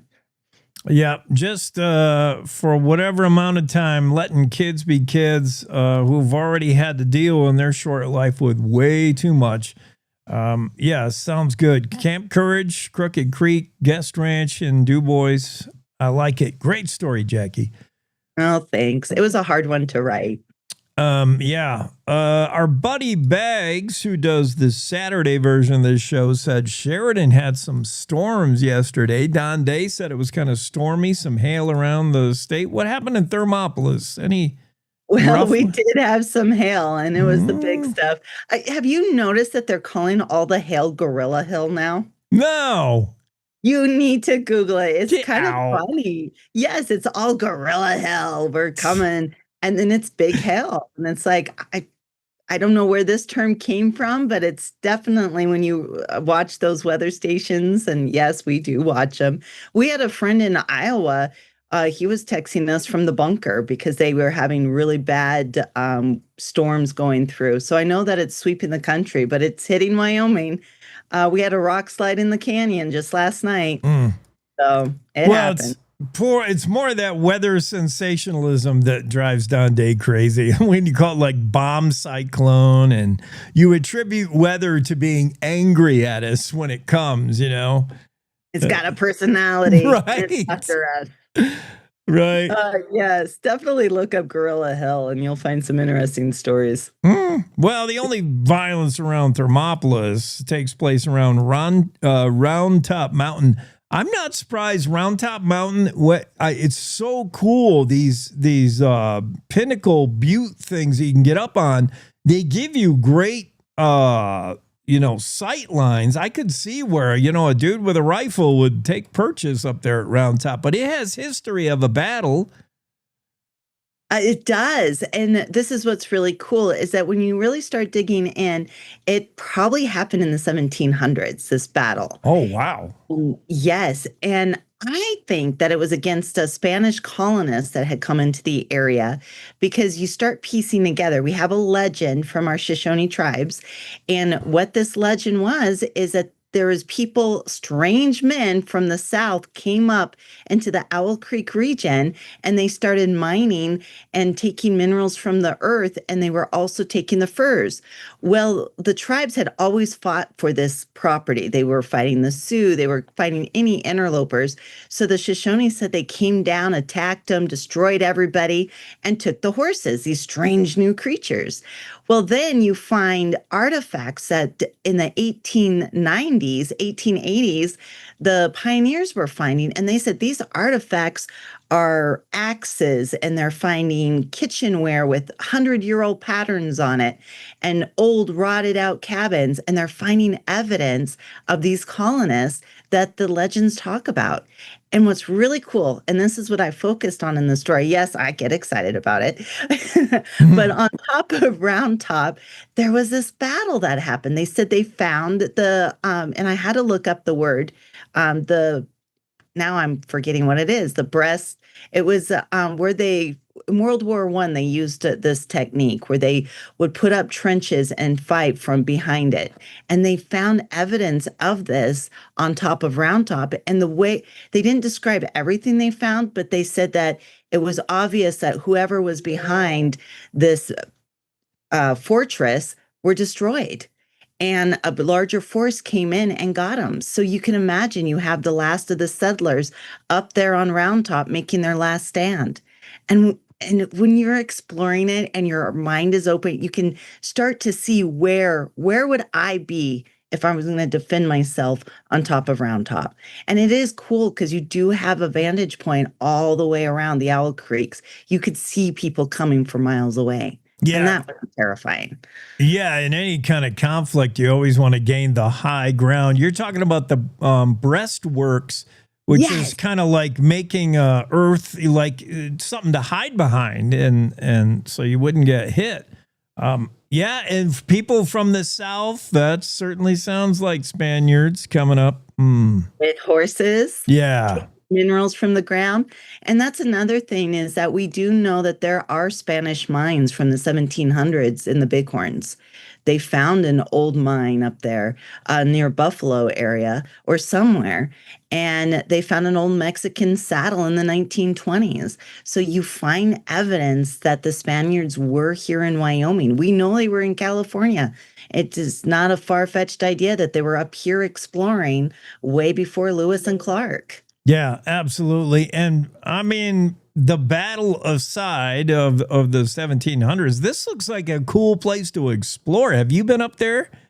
I have. Well, yeah. I was up there walking with my son and we were exploring all of the areas. Those are my pictures on there because it is a fun hike. They just about 2 or 3 years ago rebuilt the trail, got a huge grant, and it has nice switchbacks. And when we were up there, there were people of all ages. I walked up one time and there was a 90-year-old woman up there. Hey. And she hiked up there and she's like, yep, I'm up here. I'm like, that's what I want to be when I grow up.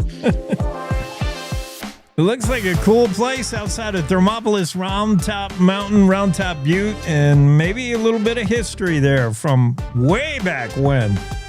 Thank you, Jackie. Great mile hike. I recommend it. Have a great Thursday. Will do.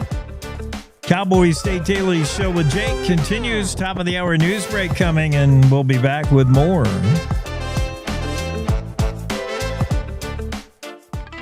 It's time to take a look at what's happening around Wyoming. From the Cowboy State Daily Newsroom, I'm Wendy Kaur. The ambitions of Wyoming's emerging nuclear industry collided with the concerns of citizens at a joint Minerals, Business, and Economic Development Interim Committee hearing Wednesday. Committee members discussed proposed legislation that could pave the way for manufacturers to build microreactors. The catch is the Nuclear Regulatory Commission requires manufacturers of microreactors to take back and store the spent fuel on site. Cowboy State Daily's David Madison reports that the clash of opinions on the topic at Wednesday's meeting included raised voices and gavel banging. We had testimony from a member of the Northern Arapaho community who blames her breast cancer on uranium contamination in her community. And then at the same time, you had professionals who'd come out from the Department of Energy who have the latest science, who have all the confidence in the world. I started covering this issue in the 1990s, and it was a lot of deja vu. That a lot has changed, but a lot has stayed the same over the last 30 years. And Wyoming is really at the center of it. Any decision on the legislation was tabled for now, and the issue will likely spill over into next year's legislative session. President Donald Trump on Wednesday nominated a state senator representing Laramie County to serve as the top federal prosecutor for Wyoming. The selection of State Senator Darren Smith of Cheyenne was lauded by Republicans statewide. Cowboy State Daily's Claire McFarland reports that as top federal prosecutor in the state, Smith would be responsible for prosecuting federal crimes statewide, including all crimes that happen within national parks and nearly all felony-level crimes that happen on the Wind River Indian Reservation. In his interview with me, he promised to be tough on violent crimes, tough on immigration-related crimes, tough on any chance to curb suspicious foreign adversary encroachment into Wyoming. I sought to pin him down on whether he will seek better policing transparency on the reservation than we currently have. It's dismal at best. And he said he will seek transparency without sabotaging investigations. Smith must get confirmed by the U.S. Senate before he officially becomes U.S. Attorney for Wyoming. A Laramie County fire chief and his wife made their first appearances Wednesday on charges that they allegedly imprisoned and starved their 13-year-old adopted son. Derek Middlestead and his wife Angela posted bond and were released from custody. Cowboy State Daily's Dale Killingbeck reports that the pair faces charges of aggravated child abuse and conspiracy to commit aggravated child abuse, with prosecutors alleging that they blocked the door of their now 13-year-old son's room and starved him from September 1st, 2023 to June 22nd, 2025. Their adopted 13-year-old son was left at a Douglas youth facility, had given a wrong name, and then when he was interviewed by a forensic interviewer in Casper, told them what his real name was. He weighed 50 pounds at the time he was dropped off. He's now in a Colorado hospital. The Human Resources Officer for Laramie County Fire District No. 1 said Derek Middlestead's status with the fire district was not something she could discuss. I'll be back with more news right after this. Looking for something truly unforgettable? Head to the Cody Night Rodeo, where real cowboy action comes alive every night beginning at 8. From bucking broncs to bull rides, it's America's original night rodeo right here in Cody, Wyoming. The rodeo capital of the world. It's family fun, wild rides, and true Western excitement under the lights. Cody is rodeo. Wildland firefighting crews may get some help fighting a pair of wildfires burning southeast of Tensleep on Wednesday and Thursday when expected thunderstorms sweep through Washakie County. Although the storms bring a danger of lightning sparking new fires, the cooler temperatures and rain will help the more than 200 firefighters battling the Tower 2 and V's fires. Firefighting agencies told Cowboy State Daily's Greg Johnson that those numbers have been growing since the fires were discovered Saturday. The tiny town is getting quite a bit of traffic from the command posts, the different fire departments. They're all kind of setting up there, and it's stretching the limits of the town to accommodate them all a little bit, but they're doing it. The largest of the fires is called the V's fire. It made a lot of progress on Wednesday, upping the containment of that fire from 20% to about 40%, but it's also not near any inhabited places. The Tower 2 fire has burned about 220 acres southeast of Tensleep, but is now 75% contained. So far, it's cost about $160,000 to fight. And that's today's news. Get your free digital subscription to Wyoming's only statewide newspaper by clicking on the daily newsletter button at cowboystatedaily.com. I'm Wendy Core for Cowboy State Daily. No young person should ever have to worry about having a safe place to sleep at night, or a warm meal to eat, or whether anyone cares about them. But the reality is, 1 in 10 young adults will experience a form of homelessness this year. But the good news is, there's an organization making a big difference. Covenant House. For over 50 years, Covenant House has been helping youth in crisis and giving them the support and the tools they need to succeed in life. I have no words to express how Covenant House changed my life. They just really genuinely just wanted to help me succeed, and I'm succeeding. When youth who are experiencing homelessness have a hot meal, a safe place to sleep, and love, most of all love, they can overcome heartbreaking challenges, and their lives are transformed. Covenant House is changing the lives of young people in cities across America. To learn more, go to covenanthouse.org today. Thank you for caring.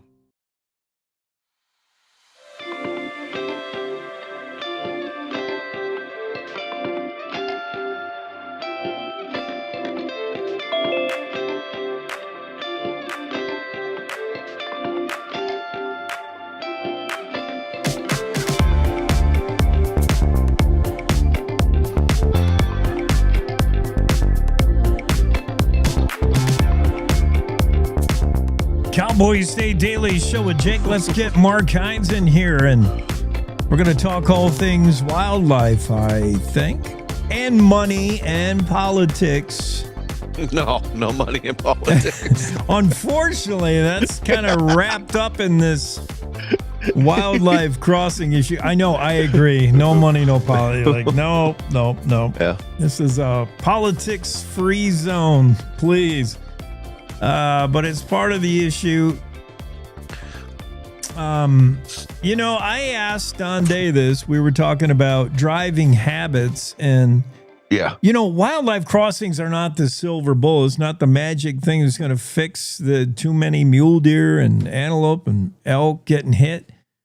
It'll help, but for many of us, we just got to drive better. Those of us in Wyoming, hopefully we get it. We understand where we're likely to encounter wildlife and when, and we're driving that way. We expect to see a mule deer driving outside of DuBois at night. Like, it's going to happen, where your average, driver from Massachusetts just not even thinking that there could be an animal on the road. Like, no way. It doesn't come into their brain. I think you could make that argument, Jake, that, we can do whatever we can. It's just like putting safety devices on power tools. It helps, but eventually it comes, it comes down to the operator error, however you want to put that. Just the other day I was ripping through there about 4 a.m. I was ripping through that stretch of highway, and it was on my mind, definitely, that there's a lot of critters out there. I didn't see any on the way up or the way back, but yeah, it's definitely something you got to be aware of because, I can see what they're talking about. That's a narrow road. It's got some curves in it, and there's a lot of places where, man, if you weren't vigilant, you wouldn't see the deer until it was too late. And you can't fence off all the highways of Wyoming, and it's ridiculous. No. But there are known areas where certain species migrate. We know when, and we kind of know where, and they make sense for a wildlife crossing. Mm-hmm. So I like this one. This could save hundreds of mule deer every year. This one, but it's hung up on federal money. We're talking about $30 million worth of project, and more than half of it's still waiting on federal grants. So the Fed's going to open the wallet, or what? That's what I'm hearing about. From some people who would know, whose job it is to monitor those things. I had two of them tell me yesterday that, these this stalemate or whatever, this freezing of the federal grants, and my understanding is that kind of grew out of Trump's the Trump administration's scrutiny of the federal budgets, and make of that what you will. I mean, whether you think that's a good idea or bad idea, again, politics isn't my thing, but what folks are telling me, folks who would know are telling me, is that it looks like they're ready to they're done looking at that particular aspect of the budget, and they're willing to to cut it loose again and let those funds start flowing again. Because, I've mentioned this before, regardless of politics, regardless of who's in the White House or, how you vote or any of those things, everybody seems to universally agree that wildlife crossings are a good thing. Nobody wants to see wildlife get smacked or people be put in danger by this. So it's a pretty, it's about as politically free as a topic can get nowadays. And so, I don't think anybody should be surprised if the Democrats and Republicans and everybody else were going to come to an agreement on one aspect of the federal budget, it would be that one. But no, you were correct. Nothing's definite 100% for sure yet. And the people here in the Wildlife Fund, Greater Yellowstone Coalition, Wyoming Game and Fish Department, everybody as well as all the private donors who are behind that project in Du Bois that they want to break ground in 2027. They are, they're anxiously awaiting or eagerly awaiting to see how this pans out, because you were correct. They've reached a point where they need another 16 to 18 million, and they really need that federal grant to get the project moving forward. Yeah, you can't. I mean, this thing is not yet, as they say, shovel ready. You can't start till you can finish. Yeah. So hopefully. I mean, Trump definitely took a look at the books. He took over office from Biden. He wants to check every page of the budget, and I think he's looking for stuff like, federal money earmarked to make a gay comic book for California. He's probably like, let me circle that. But a wildlife crossing, pretty neutral and pretty popular with, bipartisan support. You would think. Definitely. Nobody wants to see mule deer getting whacked. No. All right. Boy, I'll tell you what is controversial is closing a little bit of that Miracle Mile on the Platte River to floaters. That's not going to go over well, or isn't going over well. At least not with some people. There's probably folks out there who think it's a great idea, and if they want, I'd love to talk to them as well. And I'm sure moving forward, it's going to come up in discussions. But yeah, that's one. It's one of those things. Man, the summers just aren't long enough, Jake. I'm sure I've been wanting to get up there and toss my canoe in the water forever. I've never done it. I was living way down in southeast Wyoming, and so it was just kind of wasn't in my radar of places to go, when I had time on the weekends. But I live quite a bit closer to there now, and this is just me whining, but I'm sure you notice the same thing. I'm going to do this and this and this summer, and then all of a sudden it's like, oh man, it's almost August. I haven't done any of those things because I know there's always something. You work all week, and then there's always something on the weekends that grabs you and pulls you in another direction. But But anyway, that's just my long-winded narcissistic way of saying I would like to float that stretch just to see, because I've heard a lot about it. But no, you are correct. There is a proposal in place to close the upper 3 miles of that to watercraft. And we're not talking drift boats. We're talking, Joe and Jane six-pack on their inner tubes. We're talking anything that floats, that people float on under this proposal, would be forbidden on that upper stretch of the Miracle Mile on the North Platte River. So, and you're correct, it's got some people, it's rubbed some people the wrong way. I'm sensitive to the fact that some of these waterways just get hit really hard. You and I never have time to get to them, but everybody else does, and they get hammered. So I don't mind efforts to kind of relieve the traffic a little bit. I don't understand, Mark. We were talking about House Bill 5, which was going to regulate who gets to decide if they're a fly fish outfitter. Yeah. Is this part of it tucked in that bill, or what? That's my understanding. Yes. The main driver of the bill is some dude in the bar can't call himself a fishing guide. Right. Right. You have to bring receipts if you're going to do that. Yeah. There's that, but yes, it's my understanding that was tucked into the language of the bill, or it gave the language of the bill gave the Game and Fish Commission the latitude to consider such things, and that's my understanding of how all this came about. And you're right. I mean, it's one of those things. It's been discovered. I floated my old man and I, we floated. I mean, that's how we angled. We went hunting, hunting that way, waterfowl and deer. We went on camping trips that way. And, break out my old fart persona here, but back in the day, you just didn't see that many people on the rivers. You just didn't. I know. I mean, we might, we were always in a canoe. We might run across a John boat or two of guys fly fishing. That was it, man. You go floating today. I've gone out with my family just on some pleasure floats on the Bighorn, and it's wall to wall people. Yeah. It's floating rivers is no longer the best kept secret that it was. So you are correct, and I imagine what I'm seeing on the Bighorn is probably quite similar to what a person would see on the North Platte, because it's just people, and there's so many more options. I mean, they have a lot of people. Have you seen those paddle boards?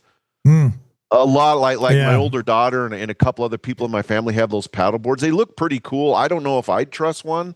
It's kind of it seems like you're a mouse on a balancing platform, but those things are hugely popular. And as someone pointed out to me the other day in another article, you can take those things. Those things have such a shallow draft. You can take those things into places that you could not take the old school canoes and the old school drift boats. And and they got these little, if you got $300, you can go down to Walmart and get yourself a little solo kayak type thing. So, number one, it's become more popular. Number two, there are so many more options than there were back in the day. If you want to float, there are plenty of people that can sell you something that's reasonably affordable. And you're right. The rivers are getting crowded. They should be selling bumpers for your high drift boat because you're bumping into the guy in front of you. Yes, it's so Speaking of floating devices that you can float in just inches of water, that now brings up the new issue of the day. Jack Dennis, not the first and only guy that's going to encounter issues with floating real tiny channels from a creek to a river or whatever. That's still an issue in Sublet outside of Pinedale. It'll be, and it's might be one that is not resolved anytime soon. And, at first blush, that's kind of a tempest in a teapot sort of thing. But, if you pull back, just the implications that has, in light of what we just spoke about, the rivers, the rivers have been discovered, man. People love them. And there's a million different ways to get out on rivers these days. And so what's happening in Pinedale could be the canary in a coal mine. I'm sure a lot of people have their eyeballs on it, not because they care about that passage in particular, but because they care about the issue. Regardless of which side they fall on, they're probably eyeballing that and going, however this goes, so goes the rest of Wyoming. So that could really blow up into something. Yeah, that's fascinating, with the different points of view on both sides of that. Yeah. And it doesn't help that state statute is not tremendously clear on what constitutes trespassing when it comes to getting in a waterway. If you own the land that this tiny little channel goes through, do you have the right to fence it off? Do you have the and are you trespassing if you're rolling through it, floating through it? That gets a little murky, because if you deliberately jump out of your boat or off your paddleboard or whatever, and your feet touch the bottom, yes, you are trespassing. But as we reported, there is a exception that was decided in 1961 that if you have to jump out to get, to pull your boat through shallow water or get up or around a barrier, you can do that. So it's one of those things you can't do it except. So yeah, you raise a good point. What does that accept mean? Someone who does that, could they argue, well, I was trying to get around a barrier. Meanwhile, the landowner's sitting there going, no, you're full of beans. You were deliberately waiting on the river just to be a jerk, and there you go. Everybody goes to court. So you're right. It's a potentially really complex issue. Or you say I had to temporarily get out with my fence cutters to snip the barbed wire you put across and then you're destroying someone's property. You know how much fencing material costs? Right. So there you go. It's there's all kinds of ways that this could go sideways. So yeah, we'll definitely keep watching it. So your story about the Mormon Trail and the old handcart days. Boy, some of those they were tough the way they traveled with the handcarts. That's cool. That was a cool trip back in time. And I really like the LDS gentleman I talked to. He said, for me and people that share my faith, this has a deep religious significance. But he said that he added that, we're not saying this is just exclusive to us and to our church. Anybody can travel this, can walk this section of trail, and it really puts you into perspective of, this is what it was like before people had cars and scooters and, you name it. And you're right. Some of those folks didn't even have horses. They were pushing hand carts for, so you talk about something that'll make you humble really quick. So this 29-mile stretch of trail, it wasn't necessarily closed, and it hasn't been rediscovered. Where is it, and what makes it suddenly new and fresh again? It starts at Sweetwater Junction and it comes out. Oh gosh, I'm embarrassed. I forget where it comes up, but it's generally in the Lander area, and it recreates a route that many of the LDS use. But there was one particular party that got stranded there over the winter or during the winter and really got into dire straits. Fortunately for them, Brigham Young successfully sent a rescue party. Like the LDS gentleman Riley noted, it didn't end the way the Donner Party did. So it had a happier ending because Brigham Young was able to get him help and got him out of there. It didn't end with pass the steak knife, salt and pepper. But you're correct. It was sort of a confluence of factors. I guess there was some confusion or the jurisdictional complexities there, because so many routes, roads or trails in Wyoming, it goes through federal land, private land, state land, and so they had to get all that sorted out. And then also the church sponsored hikes kind of were scaled back during COVID because my understanding is the LDS church was discouraging people from gathering in great numbers in close quarters. So it's kind of a combination of those factors, but they've got things straightened out, and now they're doing the full blown with. I think they had one earlier this summer where 150 people participated, and then they were decked out in period clothing, and they had authentically designed push carts. I mean, they went all out to reenact the journey that their forebears took. So cool stuff. His history is cool stuff. Yeah. Yeah. And by the way, that ill-fated handcart company that ran into winter, it was their own fault. They left so late. They left a couple days ago. We just did that this day in history. That LDS, that Mormon handcart company, left St. Louis in July 29th. Yeah. That's really late to think you're going to get to Salt Lake. Ooh. Yeah. Well. All right. Good stories, Mark. All right. Appreciate it. Appreciate you, Jake. Have a good Thursday. Mark Hines joining the conversation, the Cowboy State Daily Radio Network. We'll be back after this quick break. Wyoming is a big state. There's so much ground to cover, so many stories to tell. But the Cowboy State Daily News team is up to the challenge. I'm Wendy Core, host of Cowboy State Daily Video News. Whether it's politics in Cheyenne, energy issues in the Powder River Basin, or grizzlies in Yellowstone, our talented crew of experienced journalists are out there finding and telling the stories that matter. What's the best restaurant in DuBois? Renee Jean checks it out. What's the most recent Supreme Court decision mean to our everyday lives? Claire McFarland explains. How is the upcoming elk hunting season shaping up? Mark Hines lets us know. Every day, I talk to the reporters who are covering the topics, issues, and people that are important to Wyomingites, and in our daily newscast, I bring you those stories. Tune into the Cowboy State Daily Video Newscast every morning, only on CowboyStateDaily.com. This is the Cowboy State Daily Radio Network. I don't think that many kids in my son's school even do it. He makes fun of his friend who vapes. He would never try it. She's into soccer. She's on the honor roll. She's just not the type. No way. No way. No way. No way, my kid would never vape. Get your head out of the cloud. Today, nearly 8,000 kids will start vaping. Maybe even yours. Learn about the dangers at talkaboutvaping.org. My biggest fear in the middle of my addiction was that I would never be able to get over it and that my kids wouldn't have a father. I overdosed on heroin and I lived. And I started thinking, you know what? This isn't my story. For the longest time, fear held me back from ultimately being who I wanted to. I found the Fatherhood program and it was one of the best decisions I've ever made in my life.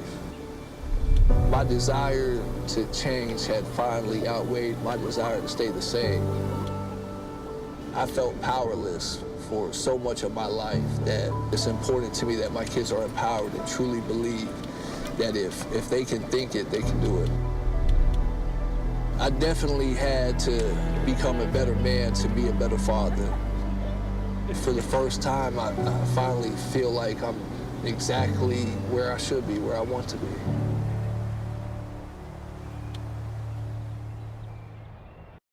Life's daily battles are not meant to be fought alone.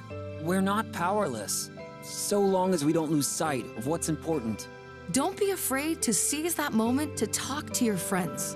Cloud, you okay? Because checking in on a friend can create a safe space. The first step on our new journey. You coming? Reach out to a friend about their mental health. Seize the awkward. It's totally worth it.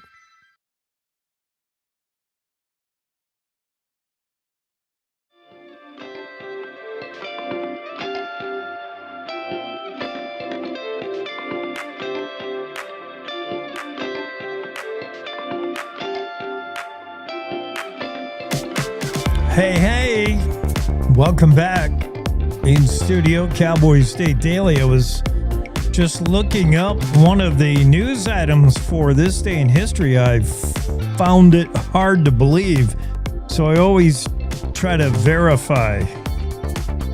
I don't want to pass along fake news. I don't want to be that guy who just reads it on the internet and then regurgitates it to you. I want to try to make sure it's true. So we'll get to that in a second. It's time for this day in history. And the item I was talking about is this day in 1914. The same day, by the way, that the New York Stock Exchange closed due to the outbreak of World War I. This day, 1914, newspapers everywhere. Headline, War broke out. New York Stock Exchange shuts down because of the outbreak of World War I. This day in history, also on this day, 1914, same day, 2,000 miles away, let's go to Yellowstone, where 25 Yellowstone coaches were robbed. 25. That's the story I was looking up. I thought it was hard to believe. Like, really? Outlaws? I know there were still stagecoach holdups in the West, even in going to, 1914. In fact, the last stagecoach robbery was presumed to be 1915, the following year, and that was Ed Trafton, I think, right? Who did the holdup. So this is the work of Trafton as well. I'm pretty sure. Yeah, Edward Trafton. He was doing pretty good business in Yellowstone. He figured people going through Yellowstone to see it in 1914, tourists, he thought, man, if they got the money to go see Yellowstone, then they've got money. And he was holding up the stagecoaches, and the stagecoaches were running bumper to bumper through Yellowstone. That's how he was able to hit 25 in one shot. Now, I have it listed as this day in history when it happened.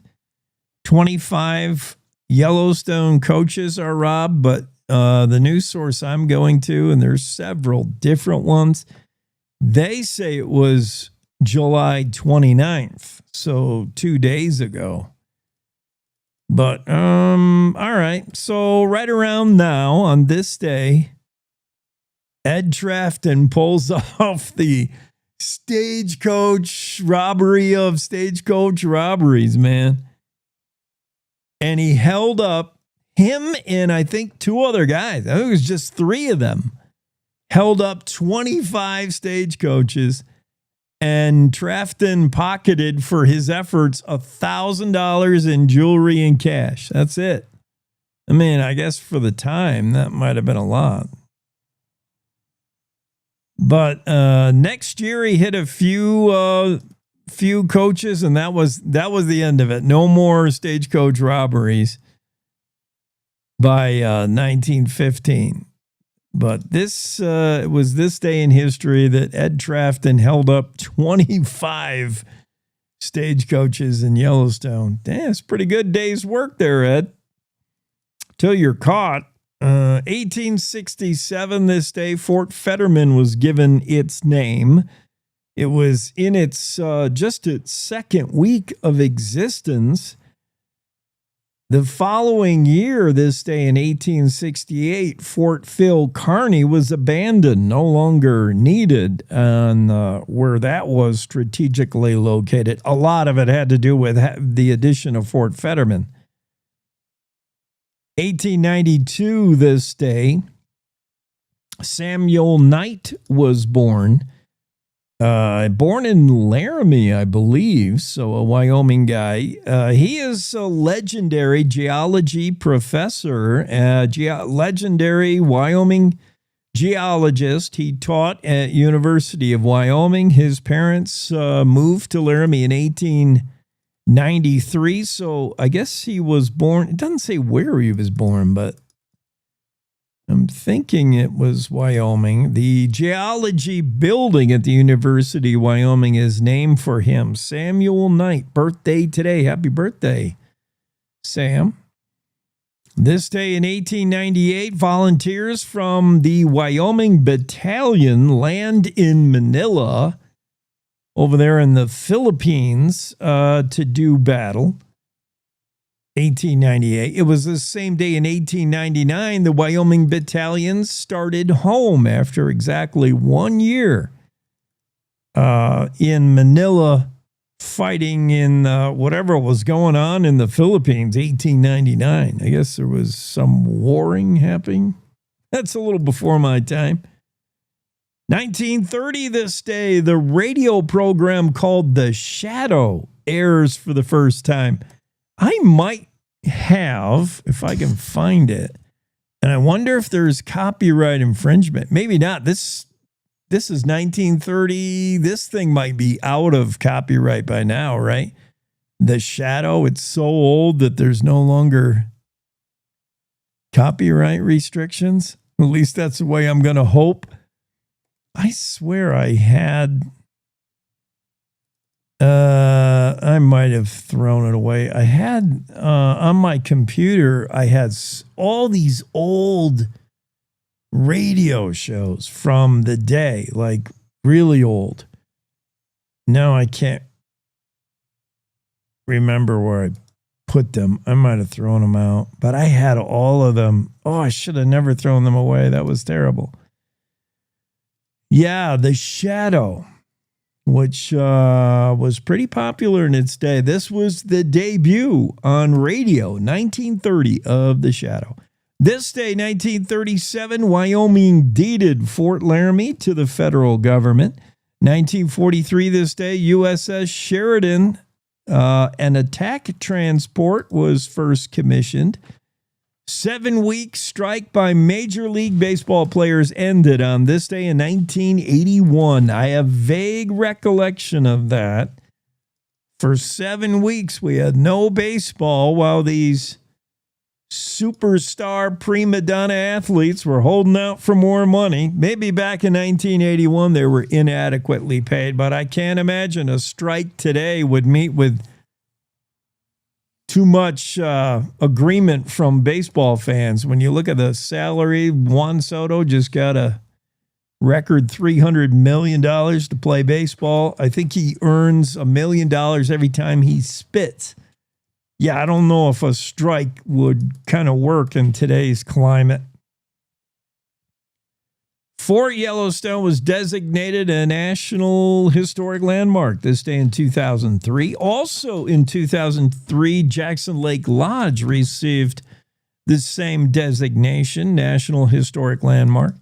And on this day in 2006, Casper's Jonah Bank received a certificate of federal deposit insurance, essentially marking the commencement of its operations. All these things happen on this day in history. It's July 31. Finally, the end of the month. Tomorrow will be August. Rent's due.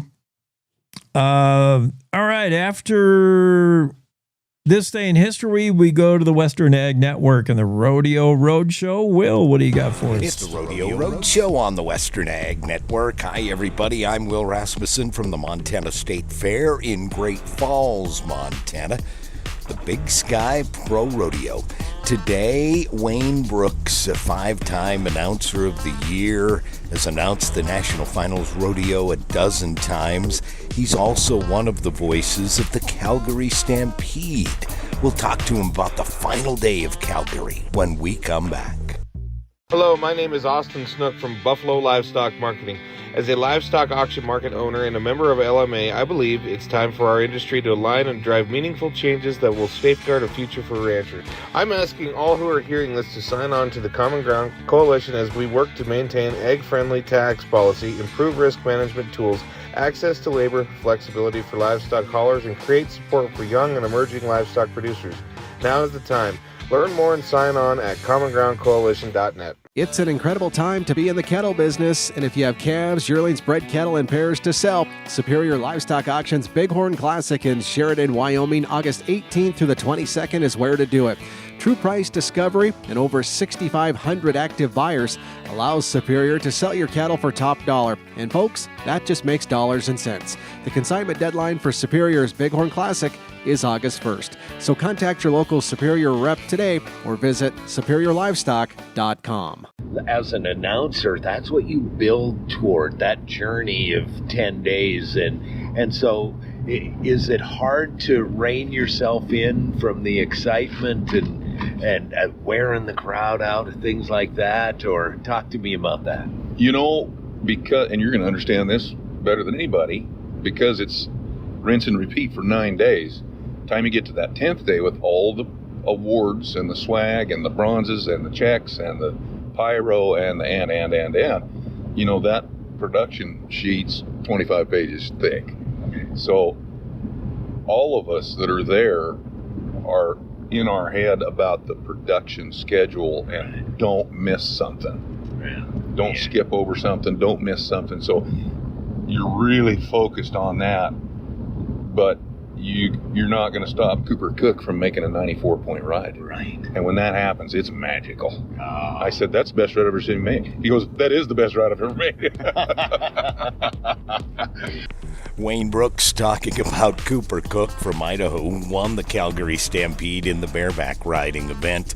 A great event for my good friend Wayne Brooks to announce up north of the 49th parallel. On the Rodeo Roadshow, I'm Will Rasmussen on the Western Ag Network.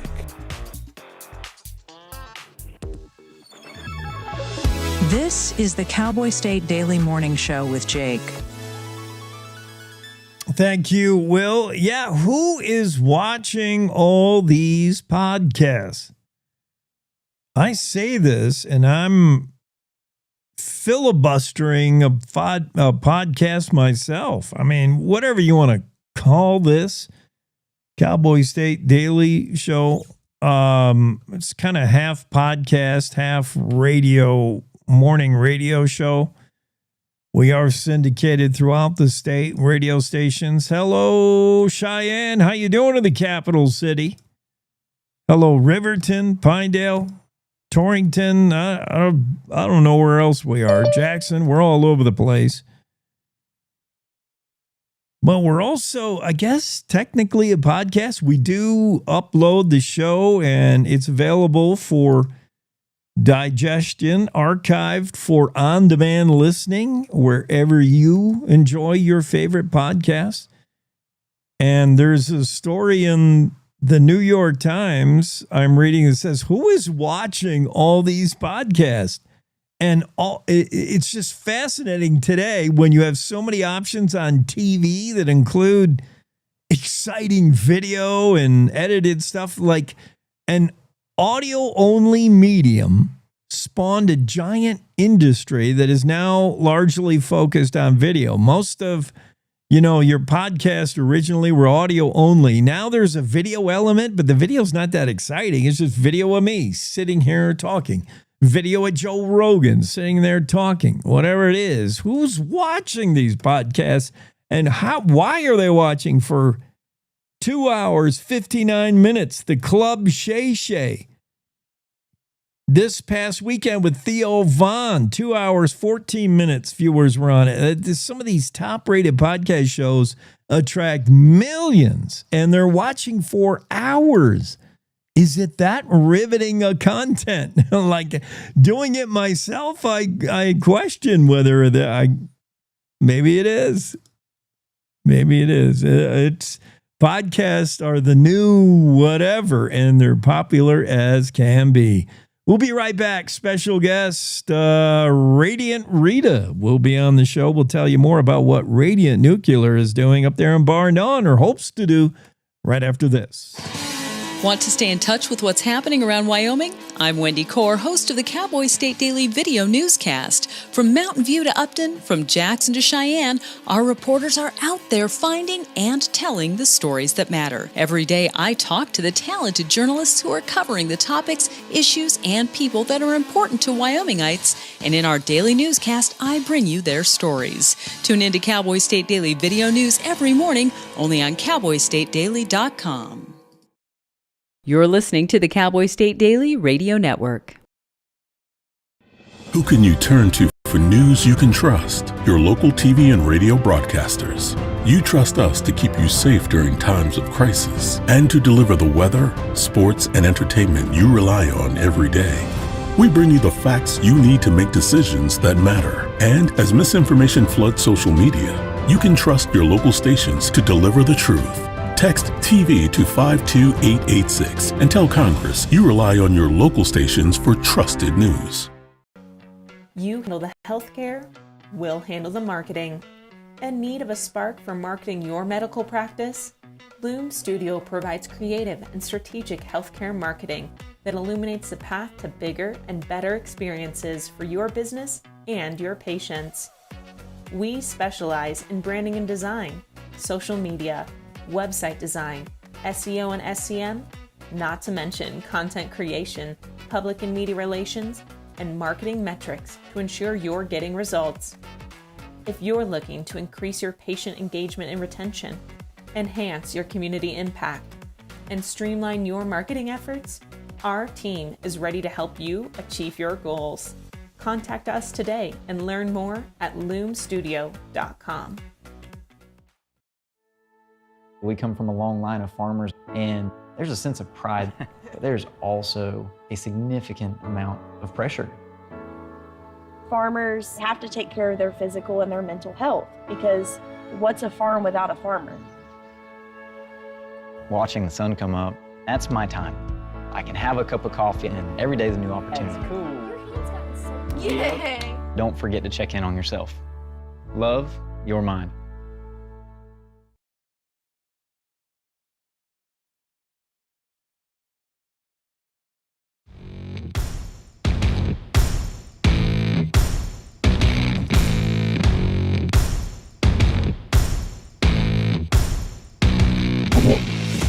Cowboy State Daily show with Jake continues here on a Thursday. We welcome in Dr. Rita Barenwald. Tell me if I'm saying that right. That's correct. Yes.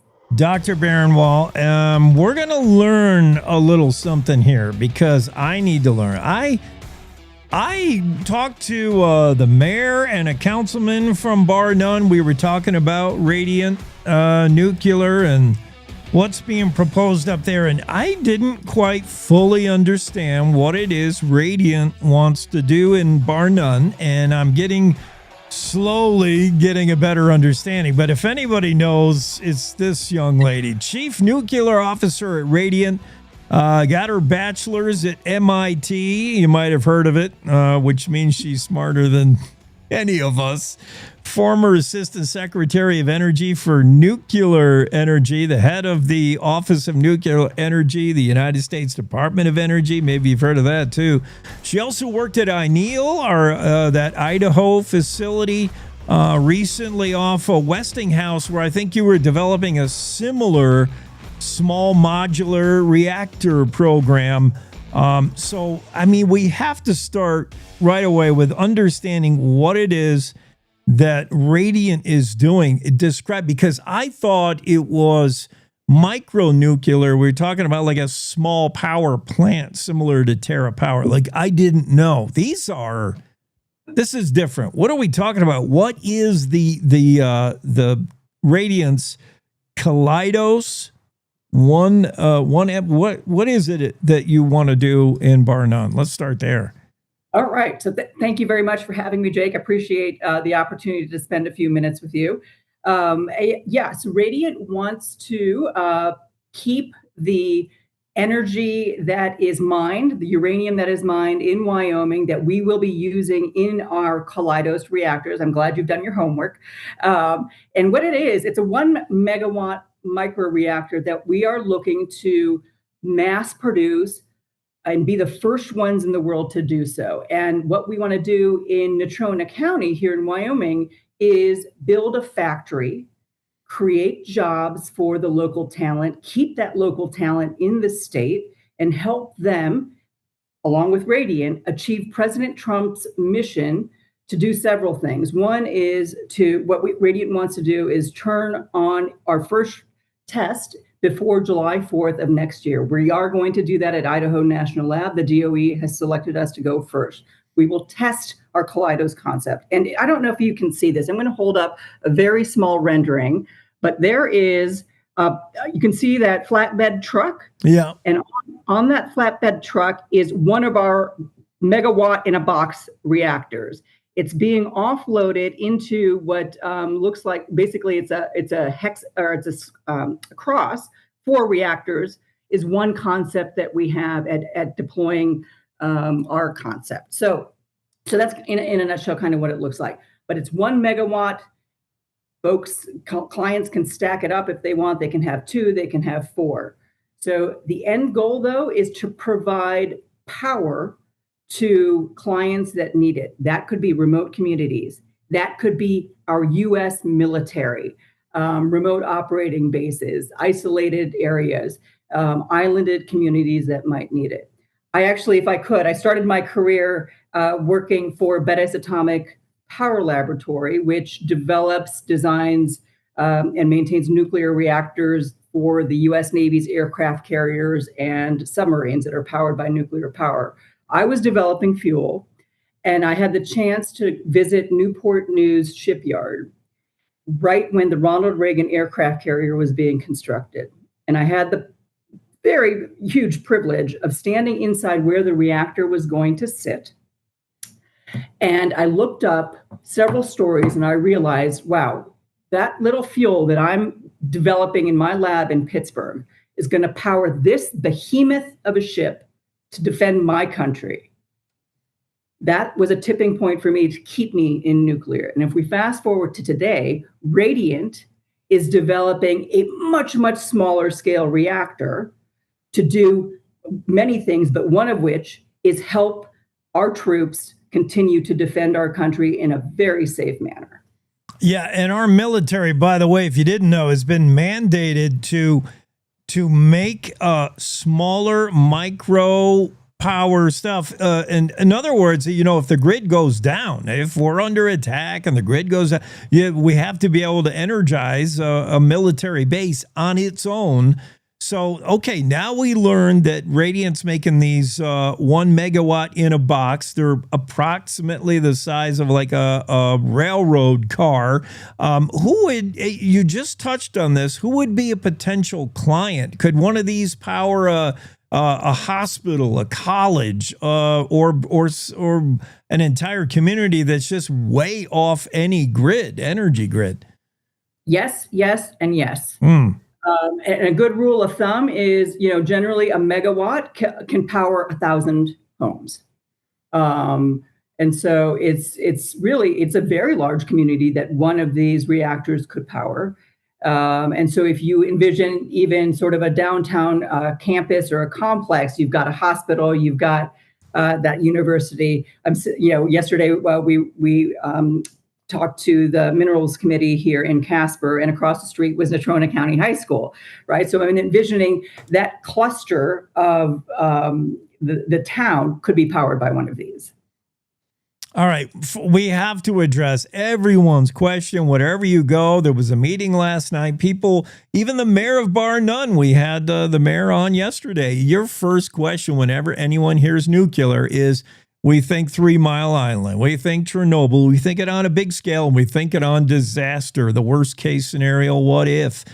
Tell me what is different about this smaller scale nuclear, if anything, and we got to go over safety. Just start there. Is this different? Because many of us grew up in an era where we're scared of nuclear. We think it's some ooze. If it gets out, we're all dead. What is it, and why should we not be fearful? So let me start with what's the same, and then I'm going to tell you what's different from all those other three events that you talked about. Yeah. So the same is that we are using uranium as the starting material. That is the element that we need for fission. The physics haven't changed over the decades. That's not a surprise. But what's different is the fuel form that we are using in our reactors. So first and foremost, we talked about the reactors being deployed to support our troops, remote operating bases, etc. Requirement set forth to us by the DoD is that we use a fuel that is ultra robust, and it's called TRISO. And I know this is radio right now, but I'm holding this up for the video podcast for later. Mm-hmm. This is a very large example of what one small TRISO particle looks like. So in the center here, you have uranium. That is surrounded by a layer of carbon, and then another layer of carbon, silicon carbide, and then another layer of carbon. Those extra 4 layers are meant to accommodate what's called fission gas. Now, for those on the radio, I'm holding up a kind of a demo. It looks like a cross section of a gobstopper candy from. It does. Remember Willy Wonka, right? The gobstopper kind of candies. That was a huge blow up. In this little vial, I have thousands of particles that will then be compressed into this type of compact in graphite. These will be loaded into another graphite sleeve, essentially. That will be loaded into the reactor pressure vessel, which is steel. That will be protected by an air jacket. That will be then encased in shielding. That will be then inside the reactor building. So you have layer upon layer upon layer, what I call defense in depth, protecting you from that original fission source, the uranium. So it is ultra safe. This fuel is actually what's called meltdown proof. It cannot melt in a scenario in one of the events that you described. So we're starting with that. And then to add more redundancy to the safety case, we are using helium coolant. Helium does not become radioactive when it is in this scenario. The other events you described all were water-based cooled reactors. Now, as an aside, the reactors that are operating today in the United States, the 94 operating nuclear power plants, are all doing so safely using water cooling. And the reason is that there have been advances in safety, in regulation, and in oversight year after year after year. So I don't want to imply that the current power plants have any lesser degree of safety, but what we are doing is using advanced technologies, advanced coolant, to make sure that we meet the requirements to keep our reactors certainly safe and able to be used not only by the military, but by public and private customers as well. Nuclear no longer a novel energy. I mean, it's been around a long time, and technology is added to make it safer and safer. So, but also I wanted you to talk about why to trust a private commercial operation like Radiant. And I know there's been government research has now been available, academia, private development have all gotten together. We can all share research. We can all find out what we know, and it benefits and makes it more efficient, a private operation like Radiant. It does. And we are not coming here, into Natrona County expecting to be trusted right off the bat. Relationships take time. It takes, and you're right, this is a topic that creates a lot of different emotions. And we have been talking to the community for a while, but we know that there's still a lot of work to be done. There are unanswered questions, and we commit to being here and answering those questions. And we're going to do it in a variety of different formats, because not everybody receives information in the same way. You and I might be fine listening to a podcast. Others want their material in a newspaper. Others want their content in a one-on-one conversation on their front porch. So we commit to continuing to share information and continuing to answer questions. But the reason I showed you those particles and that demonstration is to share with the audience that this is not liquid. This is not the goo that we see on The Simpsons. Yeah. This is a solid fuel, and it will remain a solid fuel. And once it has served its purpose and lived through its life, which is up to 5 years, it will be stored safely in dry storage casks that can be up to 26 inches thick, filled with concrete, and then the fuel goes inside it for storage. And just again, to give more assurance to people that are skeptical, what happens if Radiant is no longer in business 2 years from now, 5 years from now? What happens to all this? There is a government agency, NRC, that's overlooking everything. Correct.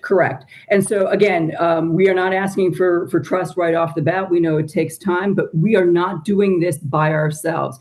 This is a extremely highly regulated industry. The Nuclear Regulatory Commission, as you mentioned, is the one who will license our factory facility. They will also be the ones who license our Kaleidos design. In addition, we are working with Department of Energy. We are working with Department of Transportation, both federal and Wyoming DOT.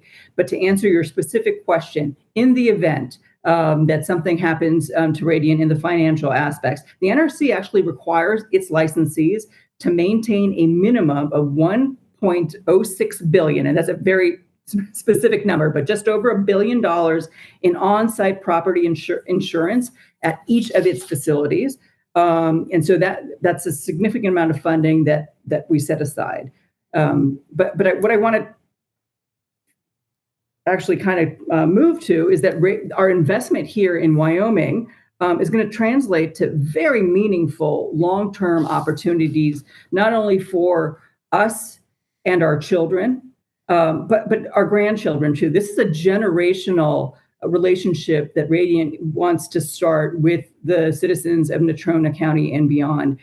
And part of it is because the nuclear industry has been a really good steward of the resources that it uses, cradle to grave. We have committed to using the uranium that is mined by the citizens of Wyoming. We want to continue to use that product in this state before it gets exported to other states and other countries. Using our own uranium and using our own workforce. So to what degree can Radiant tap into Natrona County and Wyoming and local? Like, can we get jobs here, Wyoming folks? And can we get college kids trained up to work at this facility? Absolutely. And that is part of why we were so attracted to Natrona County was what I call the high energy IQ of the workforce here. Wyoming has always been an energy leader. I actually see Wyoming being the Rocky Mountain leader for the new nuclear era because of the talent that is here, the resources that are here, and the infrastructure that is here. And so why we picked this area is because of those aspects. And we absolutely want to keep the local talent and benefit from the local talent that is here. So we are talking about the students at Casper College, University of Wyoming students, the students that are coming out of Natrona County High School. I wish it weren't July, because yesterday I wanted to go across the street and go talk to the students at the high school just as much as I wanted to talk to the legislators. But very, very much want to keep the talent in state, and then can have them continue to grow. And I'll tell you, we're anticipating hundreds of jobs at this factory, and it will be the largest Radiant operation in the company. Sounds good to me. Keep the uranium here. Wyoming's got a whole mess of that. Keep our workforce and our intellectual capital and our talent. Keep the kids here with high-paying jobs. I like it a lot. We're talking to Chief Nuclear Officer at Radiant. That's Dr. Rita Barron-Wall. Thanks for spending time with us. Thank you. Have a great day. Cowboy State Daily Show continues. Top of the hour news break. We got to duck out. We'll see you. It's time to take a look at what's happening around Wyoming. From the Cowboy State Daily Newsroom, I'm Wendy Core. An elementary school teacher in Cheyenne was jailed Monday on suspicion of touching multiple female students inappropriately during the past school year. 55-year-old Brian Reel was booked into the Laramie County Detention Center on Monday. Cowboy State Daily's Claire McFarland reports that was about a week after the Laramie County Deputy District Attorney charged Reel with 16 sex crimes, all felonies. One of the things that makes this story striking is the affidavit says that he was groping, touching girls in class. And I had to read that a couple times, like in class. And the girls, when they were forensically interviewed, told their interviewer, yeah, I watched him do this to so-and-so. I watched him do this to so-and-so. He did this to me. So-and-so watched. And so the allegation is that this was a culture of open touching of girls in class. 7 of the charges are third-degree sexual abuse of a minor and carry a maximum penalty of up to 15 years in prison. 9 of the charges are second-degree sexual abuse of a minor, each carrying a maximum penalty of 20 years in prison. With federal money in limbo, a roughly $30 million wildlife crossing project near Du Bois is on hold, but that could change with federal dollars expected to start flowing again soon. The Du Bois area project is still short by $16 million to $18 million, and Cowboy State Daily's Mark Hines reports that many federal grants went into limbo earlier this year as the administration of President Donald Trump combed through federal budgets. We're getting news here over the past couple days that could end soon, that at least a part of the federal budget that's earmarked for wildlife crossing grants could be freed up again, which would allow folks here at Wyoming Department of Transportation and other partners in this project to apply for grants to get that last $16 to $18 million in place on this roughly $30 million project to start getting that wildlife crossing built, which could, again, potentially save hundreds upon hundreds of mule deer in the Du Bois area. State officials and wildlife advocates want to build 3 wildlife underpasses and an overpass along a 25-mile stretch of U.S. Highway 26-287 near Du Bois, where hundreds of mule deer are hit every year. They hope that construction can begin in 2027. Cody police say the man shot by one of their officers Monday evening was wielding a large knife. 22-year-old Lucas James Eric Alvesteffer of Gillette died Monday evening in an officer-involved shooting after he pulled a knife on officers following a high-speed chase, which began with a routine traffic stop. Claire McFarland reports that Alvesteffer was wanted on warrants for alleged domestic abuse, including assaulting a pregnant woman. Claims that he strangled his girl while she was 19 weeks pregnant. And so then he's out on bond for that and gets into another instance where he's accused of beating her and taking her phone so she can't call police. So her strategy is, okay, he's having me take him to the dentist for an appointment. While he's in that dentist chair, I'm going to go talk to the cops. And the police kind of converge on the dentist's office and he's gone. The dentist staffers say, oh, he just ran out. The Campbell County Attorney's Office on Wednesday asked the court to dismiss Alvesteffer's felony-level case, citing his death. I'll be back with more news right after this. Looking for something truly unforgettable? Head to the Cody Night Rodeo, where real cowboy action comes alive every night beginning at 8. From bucking broncs to bull rides, it's America's original night rodeo right here in Cody, Wyoming. The rodeo capital of the world. It's family fun, wild rides, and true Western excitement under the lights. Cody is rodeo. A 29-year-old Cheyenne man has been arrested for taking a motorized golf cart off-roading inside the Buffalo Niagara International Airport in New York State.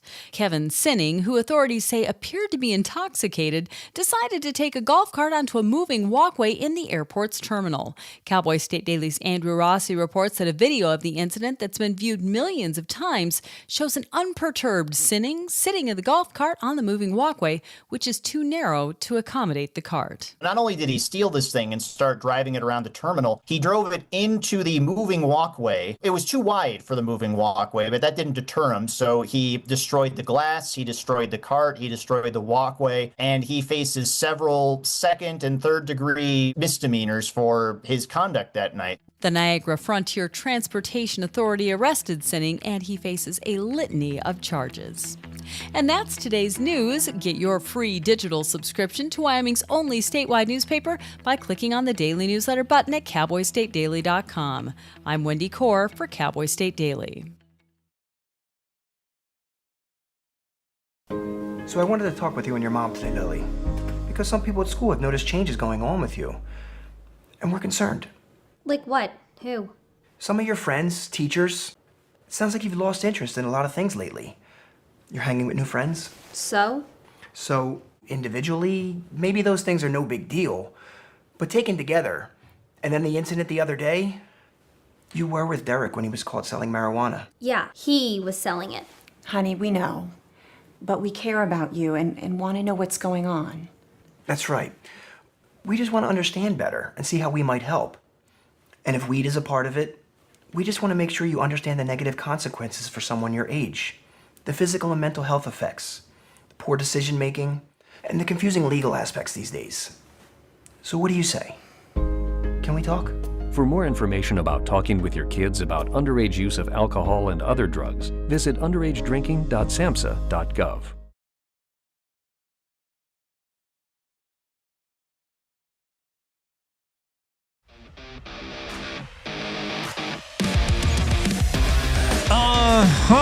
Let's get to it. Renee Jean may or may not be here. I don't know.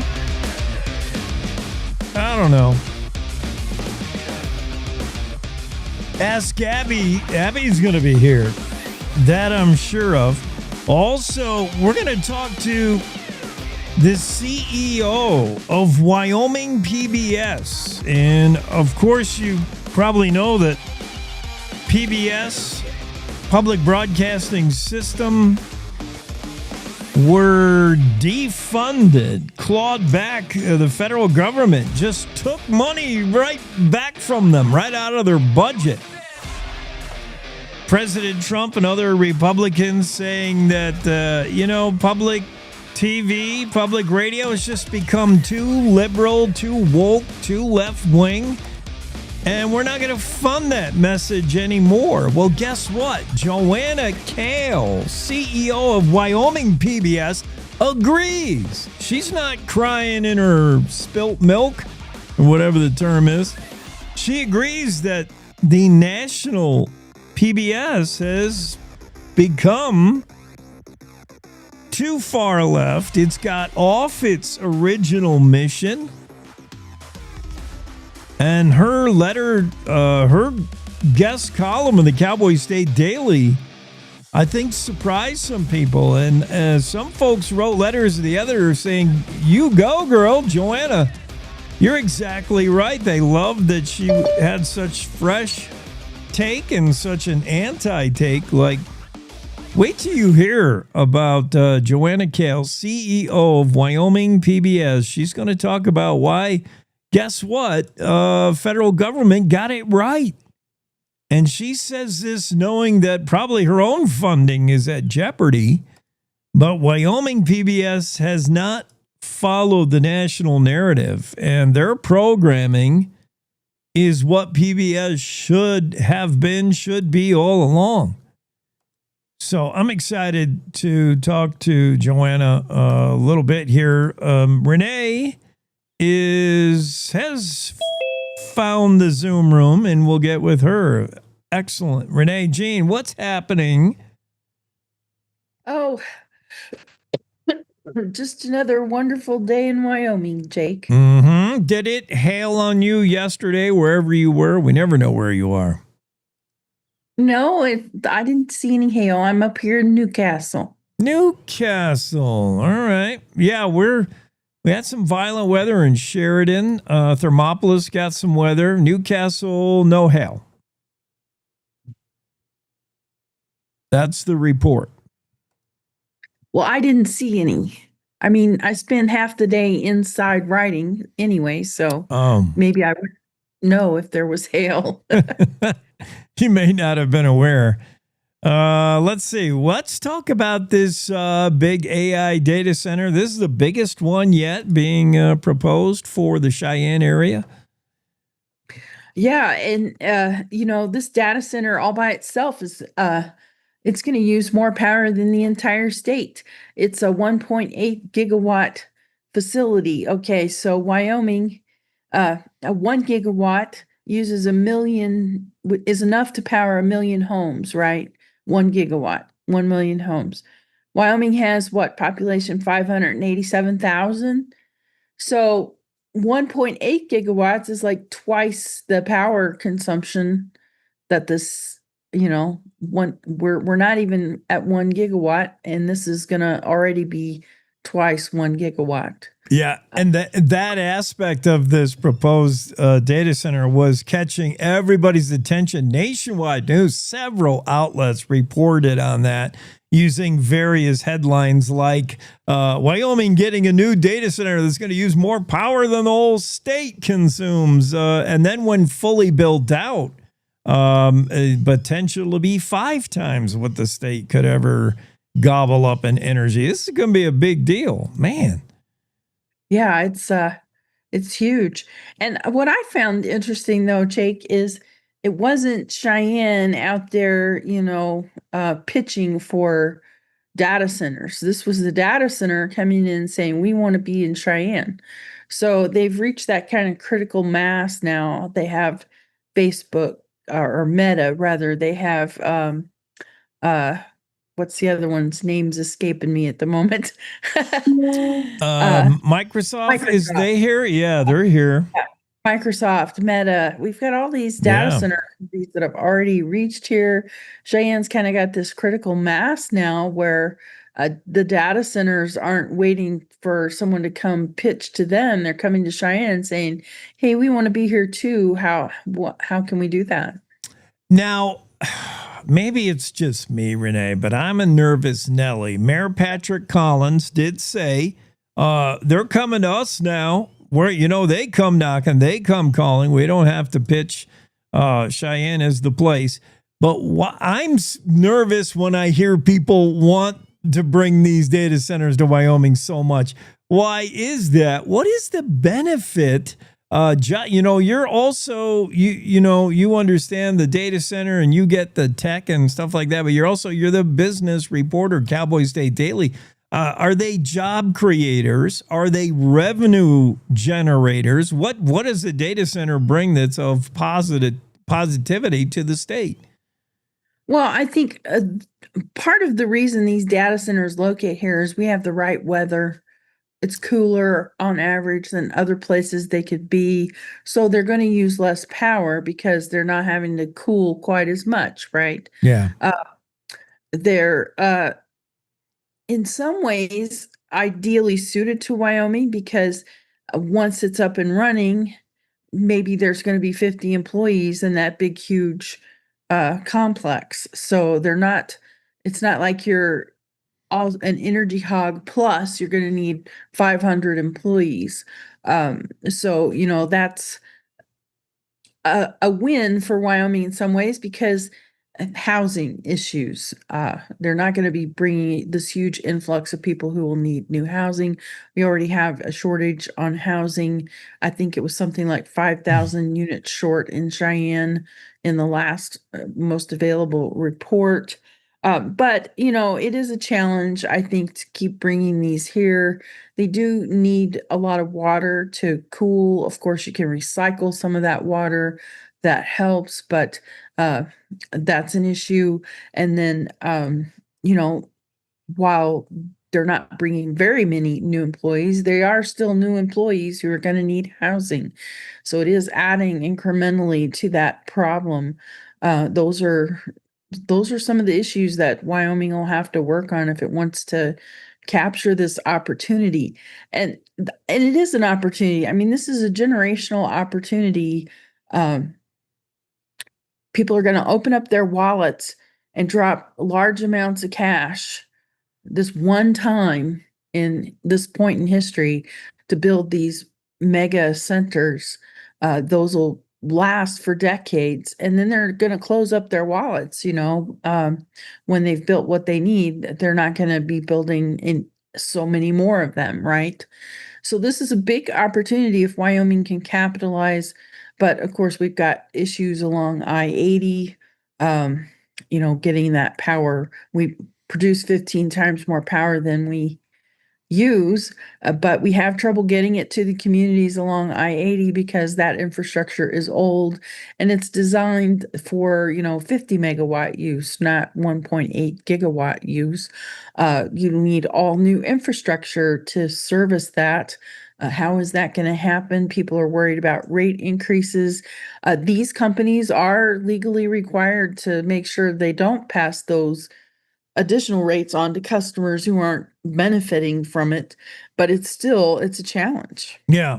Well, I understand why Wyoming's attractive for these facilities. I mean, we're already cool place to be weather-wise, and we put out a mess of energy that we couldn't possibly use because nobody lives here.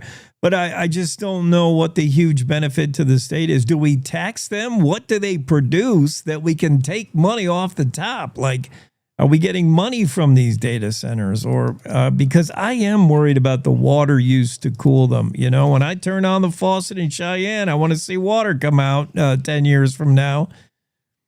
Well, I mean, there are economic benefits from having them here. The 50 new employees, like I said, they're going to add to your economy. They're going to spend their money here. They're going to eat here, dine here, live somewhere. And then I don't know for a fact. I don't know what kind of deals Wyoming gives anymore for data centers to come here. But I'm sure there's tax revenue on some of these data centers. any materials they're buying, there would be sales taxes. So, Yeah. Did we talk about we did talk about Alf, right? Going up in his Thunderbird jet plane. I think so. I still can't believe that. Has he recovered? I hope. And I can't believe they let him fly for just real quick. They told him, though, not to do anything, right? They're like, all right, Alf, take the stick, but don't do any moves. Don't do any flips. No, they told him he could do more than just bank left and right, but he himself chose not to because the controls are pretty sensitive, and he didn't want to, he didn't want to do anything too risky. What an opportunity for that guy, and nobody deserves it more. He's a fun dude. What are you working on, Renee, in Newcastle? What's going on? Well, I'm just up here kind of poking around to see what kind of stories I can find. Mm-hmm. Everybody says that Weston County is an underrated travel destination, that there's cool stuff here. So I'm up here, kind of trying to poke around and see what I can find to tell people about. All right. Well, watch for the hail. Maybe. All right. I don't know. Thanks for joining us. Okay. See you later, Jake. Cowboy State Daily. It's Renee G. and her story of a huge data center coming in outside of Cheyenne. That makes like 3, 4, I don't know. It's becoming an industry. Wyoming is a desirable place to put up these data centers. We're going to need more and more and more of them. Banks of computers, warehouses of computers. Part of it's AI. Part of it's the fact that every time you and I get on Facebook or do stuff on the internet, somewhere there's a computer that's dealing with our traffic. It's called the cloud. And the cloud doesn't live in the sky. The cloud lives on the ground in Cheyenne, Wyoming. Yeah. Cowboy State Daily Show returns with Ask Abby after this quick break. To the Teton Range, Cheyenne to Sheridan, Rawlins to Ralston. Cowboy State Daily Morning Show covers the state like no other radio show or podcast. We love Lovell. We're eager to share the stories of Story will crow about Crowheart and Yodel over Yoder. Whether you make your home in Sweetwater, Chugwater, Powder River, or Green River, the Cowboy State Daily Morning Show will make you feel right at home. Jeffrey City, Atlantic City, we see you. Little America, Big Piney, you're on our radar. Howdy, Wapiti, Meeteetse, Shoshone, Ten Sleep, good morning, welcome, Torrington, Riverton, Wheatland, Lusk, Lingle, Lander, Timber, Casey, Kerwin, Moorcroft, Mountain View, Moose, Fort Bridger, Fort Laramie, Fort Washington, Hannah, Hudson, Hewlett, Dayton, Daniel, and DuBois. We are east of Weston, west of Midwest, north of Newcastle, and south of Sundance. Border to border, we love Wyoming and every one of its communities, bar none. This is the Cowboy State Daily Radio Network. Meet Norm. He lives with anxiety, but with the help of this latest innovation from Be Normal, he can be normal, just like everyone else. With the swipe of a finger, you can project happiness, confidence, machismo. Why settle for being real when you can be normal? The Normal Maker. New from Be Normal. This item doesn't really work because there's no such thing as normal. We're all different. What we like, how our brains work. In fact, 1 in 5 of us live with mental illness. Don't filter who you are. Start by talking to someone you trust. And remember, there is no normal. Nestled between Casper Mountain and the North Platte River, you'll find the heart of Wyoming. With a bustling downtown centered around our outdoor haven, Casper is for adventurers, freedom seekers, and rule breakers who find beauty off the beaten path. So if touchable history, a vibrant community, and uninterrupted outdoor recreation define your travel itinerary, allow us to welcome you to the one and only Casper, Wyoming. Plan your trip at visitcasper.com. I think I finally found. Hey, how you doing? Hey, Mason. Hey, Mason. Got a new house. It's looking pretty cool so far. A place that I call home. I'm teaching Louise how to cook some lasagna. It only takes a spark to make a fire start.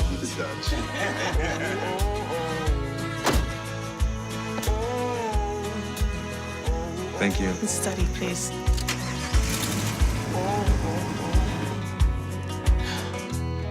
I think I finally found a place to make my own.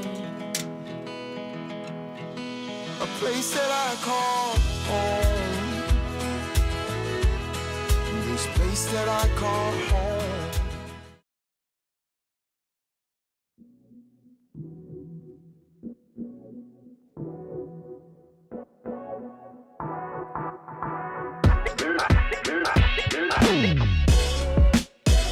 Cowboy State Daily, it's time for Ask Abby, our favorite time of the day, week. Yeah. Hey, Abby, we had a listener text in on our studio line, says, watching on YouTube every day from Philly, how do I get a Cowboy State Daily hat? Willing to trade Philly-themed hat of your choice. Do we have any more Cowboy State Daily hats? We do. I mean, I don't want to get in the practice of, giving out swag, but maybe we can make a deal. What do we want from Philly? Nothing. I'm sorry this person lives in Philadelphia. Get out of there as soon as you can. We can trade cream cheese. Oh, yeah. One or a hat. Philly cheesesteak. One hat for 1 liter of cream cheese. Yeah, we want food. We don't want any sports teams. No Eagles, no Flyers, no Phillies. We want food. Yeah. Yeah. All right, a hat for cream cheese and Philly cheesesteak. Good idea. Yeah. Hand delivered. Wow. I don't know about that. Let me get the buzzer ready or the happy note. It's the magic wand. The magic wand note. What did I do with it? Uh-oh. You haven't used it in so long. Hey, what kind of plant? Is that a real plant back there? Oh, that might be new. That might be the wife's doing. I don't know. I'm not good with plants. Well, I lost the... Oh, here it is. Okay. Now I'm ready. Yeah, where is the plant? This one? Yeah, on the top shelf. Yeah, that must be new. That's good eye, Abby. I like plants, so, Yeah, we got some plants here. Some of them are even alive. Between the cat and our lack of watering them, it's amazing. Some of them are still alive. Okay, we've got trivia that we're kind of going all over the place. There's no rhyme or reason. Get ready. Ready. We will allow you to look down at your keyboard for the answer here. It's okay on this one. I'm not cheating. I'm not going to cheat. No, it's not cheating. This isn't cheating. In this case, it would not be cheating. This question's hard enough. Go ahead and look at your keyboard. What is the only U.S. state that you can type out on your keyboard using only one row? This state, you can type it out and on the same row of letters on a QWERTY keyboard. Oh, this is fun. Okay, let's see. I hope everyone's playing along. Yeah, everybody look down at your keyboard. There's only one state you can spell without leaving the row. I can even tell you what row. It'll still be hard. Okay, tell me what row. I know it's not the bottom row. It's the right, because it has no vowels. That's what I was looking for. Middle row. The middle row, you've got only one vowel in the middle row, right? So and that's the answer? That's the middle row? It's the middle row. What's the state? Yeah, that should give you a huge clue because you've only got A in the middle row. Yeah. Oh, that's a huge hint. Come on, Abby.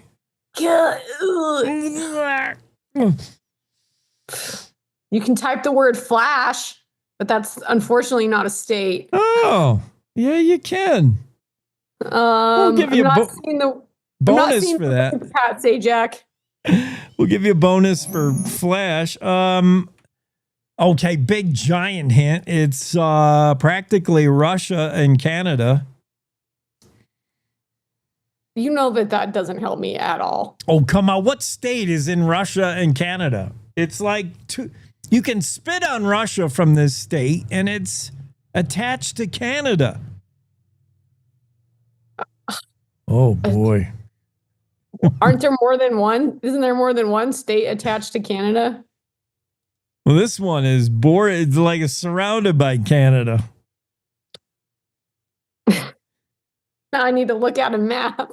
It's the only state where if you leave it, you can't get into another state. You're automatically in Canada or Russia. Okay. Oh, I can hear people yelling right now. The dude from Philly is like, Abby!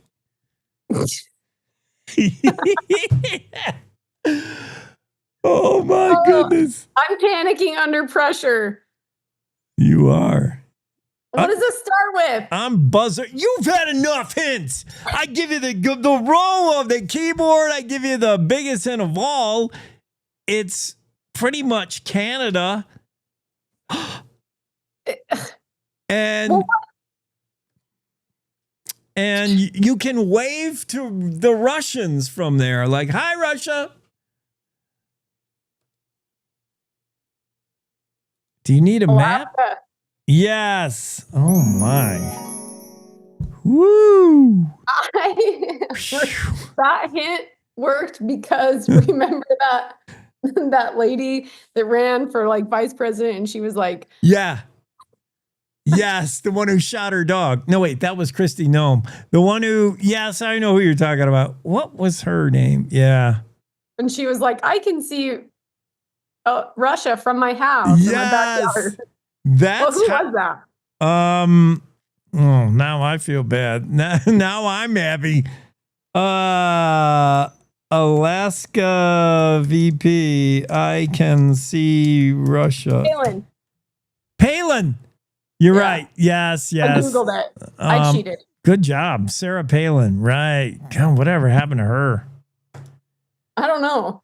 Maybe she's waiting maybe she's watching right now. That's funny. So all the clues I gave you, you could type this out in the middle row and of all the clues, I could have just said Sarah Palin. You would have got it. Yeah. Maybe. Okay. Yeah. Are you wearing jeans right now? No. All right. But if you were, you know that rivet that's found on, most every jean, Levi's, that rivet, what's it called? The visible part of the rivet, the part that sticks out. It's kind of, it's got an actual term. Like if you worked for Levi's, they'd say, your such and such have been a little off lately. You better fix those. What's the rivet called? The rivet is called the rivet. Oop. No, that's a tough one. It's called the burr. Okay, here's one you should get. How many cards are there in a standard deck of playing cards? 52. All right, now we're getting somewhere. What do you call a group of flamingos? Flock? No, but it does start with FL. A flight? Oh, flight of beer. Yeah, you're going bartender. No, be a flamboyance. Stop it. Really? I'm serious. It's not quite as weird as this one. What's a group of porcupines? Did you just say porcupines? Yeah. Imagine what they are. What would a group of porcupines be, especially if you fell in it? Sharp. Yeah. Also, they're porcupines, not porcupines. Porcupines. What do you say? Porcupines. I don't know. Porcupines? Porcupines. What does it start with? P. A pack. No, but think about what porcupines are. A prickle. Yes. A group of porcupines is a prickle. That's cute. It is. What month is National Ice Cream Month? Hint, probably not January. You asked me this before. Yeah. July. Yes. I retained something. You did. Okay, we're going to books. You're a big book reader. I'm going to go retake the ACT right now. Yeah.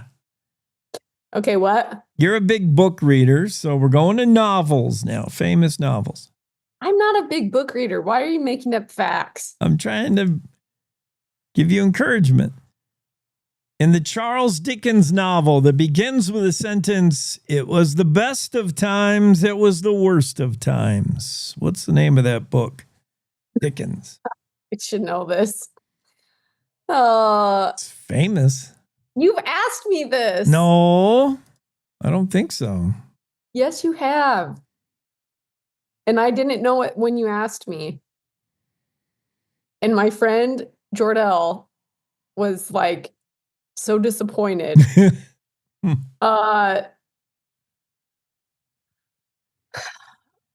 me a word from the title and I'll get it.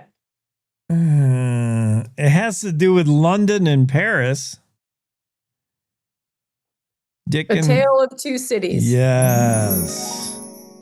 Who wrote To Kill a Mockingbird?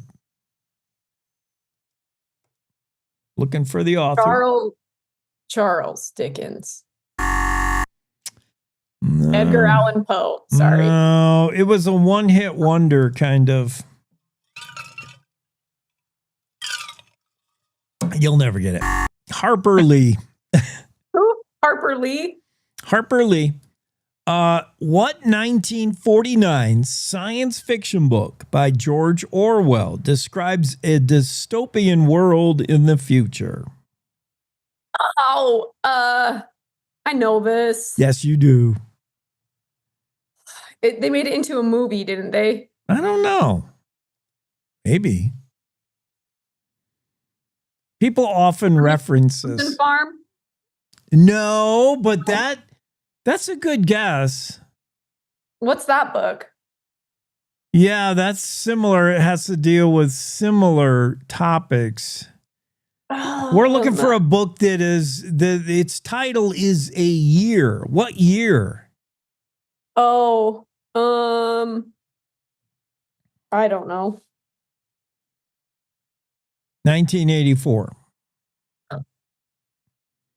No. Year I would.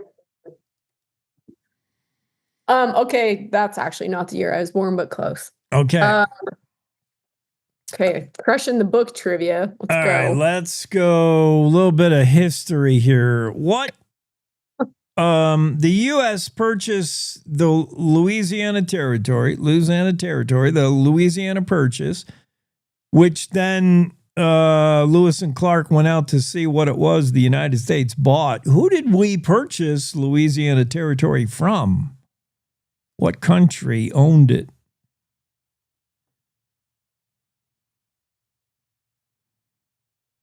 I don't know. Well, the heavyweights at the time were England, France, Spain. They were the biggies. They all wanted a piece of the new Americas. Oh, France. Yes. Yeah, Correct. because there's a lot of like French cuisine and French influence in Louisiana. I love Louisiana. Yeah, me too. Except for what what the cities have become. I mean, sometimes New Orleans, yeah. But yeah, Louisiana's cool. Here's one right up your alley. You're a bartender. What president was a licensed bartender?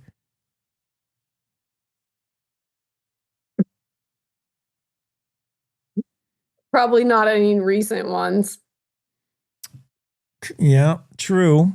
Nobody after 1970, I'm guessing. How did come you say that? Well, just because it was probably during a time when presidents weren't corrupt, if that ever existed. Yeah, if. Teddy Roosevelt. No. This guy was known for his honesty. Abraham Lincoln. Can you believe that? He could mix. He was a mixologist. I would have never guessed. I wouldn't have guessed that either. What was the first state in the U.S.? Remember how they had the original 13 colonies, and who was the very first state? Oh.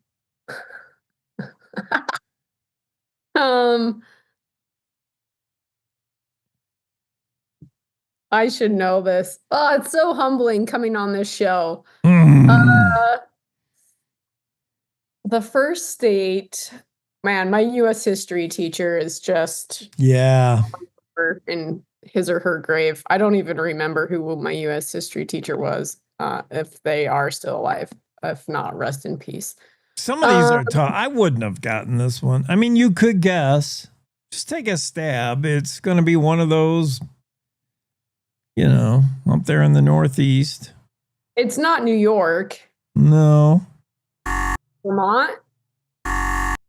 Rhode Island. New Hampshire. Ugh. It's getting bad. It's one you always forget when you're naming all those states up there. Connecticut? No. It's one I always forget. Oh man, I don't know. What's it start with? D. Delaware. Yeah, I'm Delaware. I should know that because I think they talk about it in Pocahontas. Oh, yeah. Okay. So I probably knew that as a child. What U.S. state is known as the land of 10,000 lakes? Michigan. And 100,000 mosquitoes? Wisconsin. You're so close. You're zeroing in. I don't know. You're right on it. Michigan, Wisconsin. Oh, Michigan, Wisconsin, Minnesota. Speaking of Minnesota, what Minnesota town was the hometown of Winona Ryder? She was born there. Winona Ryder? Yeah. I have no idea. It's sort of a trick question. What town in Minnesota was Winona Ryder born in? Winona. Correct. What state has the longest freshwater shoreline? Like beaches for days. Freshwater.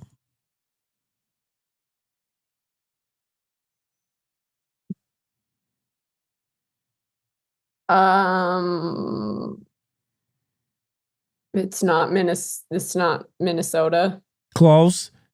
You said them before. They have that giant lake up there, one of the Great Lakes. Michigan. Yes. How many degrees in a circle?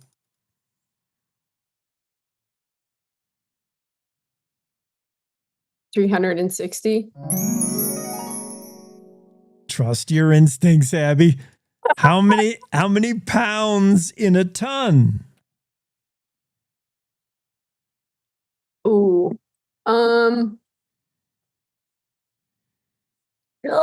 I don't know. Sure you do. How many pounds in a ton? Is this a trick? This isn't a trick question. No, it's not. It's 90? No, not even close. 90? You weigh 90 pounds. Do you weigh a ton? No. Yeah. I don't know. It's up there with how many feet in a mile?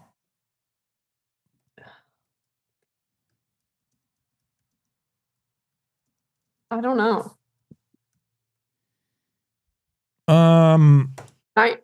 900? No, 900. How many feet are in a mile? I don't remember. We're looking for 2,000 pounds or a ton. Oh. All right, let's get you back to a 50-50 shot. You got a 50-50 shot for this one. Which shoe did Cinderella leave behind at the ball? Left or right? Right. Wow. Left. Yeah, which is probably symbolic. She left the left shoe, I guess. Okay. I'm trying to find where I put the easy ones.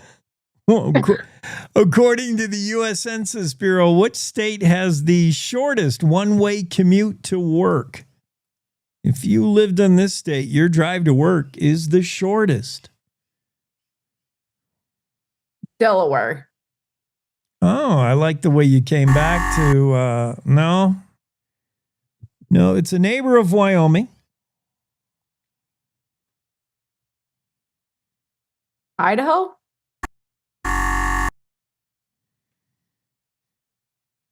It's not Colorado. No. It's not Utah.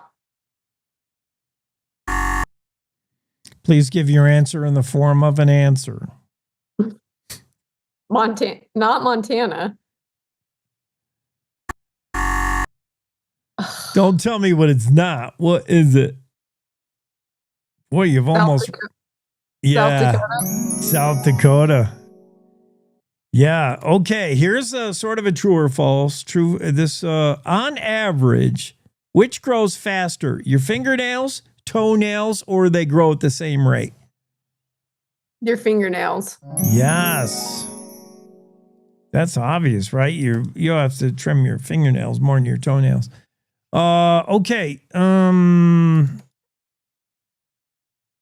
Name either of the two states that make it illegal to get married in on a dare. If somebody says, I dare you to marry that dude. Two states have made that illegal to then get married. Probably Nevada. Yeah, right? You would think. No. What states are annoying? California and Florida. We've mentioned one already. Delaware? Yes, Delaware. You cannot get married on a dare. Neither can you if you live in Colorado. And our final answer for today. This is a tough one. You probably hold the record for Pokemon on a certain, or Pac-Man, on a certain video game in a bar. Remember Pac-Man back in the day where you eat the... What is the highest score? If you get this score, you broke the machine. You win. Maximum amount of points you can get in Pac-Man. 500.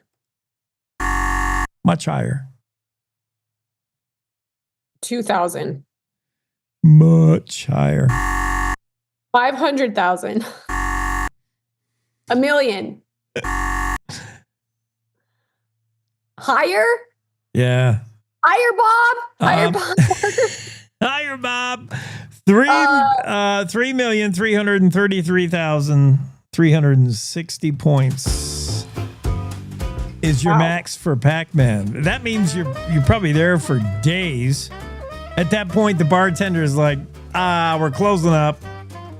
You don't have to go home, but you can't play Pac-Man anymore. Yeah. We got to scoot. I got a guest in after you. Abby, thank you. Bye. Bye. See you next week. Ask Abby segment of the Cowboy State Daily. We'll be right back with CEO of Wyoming PBS. This will be good. Joanna will join us in a moment after this. Wyoming is the cowboy state. From corner to corner, there are so many stories to be told, and more cowboys and cowgirls are turning to the Cowboy State Daily news team to keep them in touch with what's happening both locally and in other parts of Wyoming. I'm Riley Strand, videographer and production assistant for Cowboy State Daily Video News. We're proud to bring the most important stories to our viewers every day. The stories that start conversations, the stories that make us laugh, the stories that make us think. Our experienced journalists at Cowboy State Daily are crisscrossing the state every day, talking to those who know the news best. Every day, host Wendy Core and I talk to the reporters who are covering the topics, issues, and people that are important to Wyomingites. And in our daily newscast, we bring you those stories. Tune into the Cowboy State Daily video newscast every morning, only on cowboystatedaily.com. You're listening to the Cowboy State Daily Radio Network. Wyoming is a place of unlimited potential, a place that inspires us to dream. Since 2014, Wyo Lotto has given back over $180 million to our great state through transfers, winnings, commissions, and more. Dollars that have gone directly into your cities, towns, and counties. Dollars that have changed lives and set dreams in motion. Thank you, Wyoming, for a legendary 10 years. We can't wait to dream up what's next.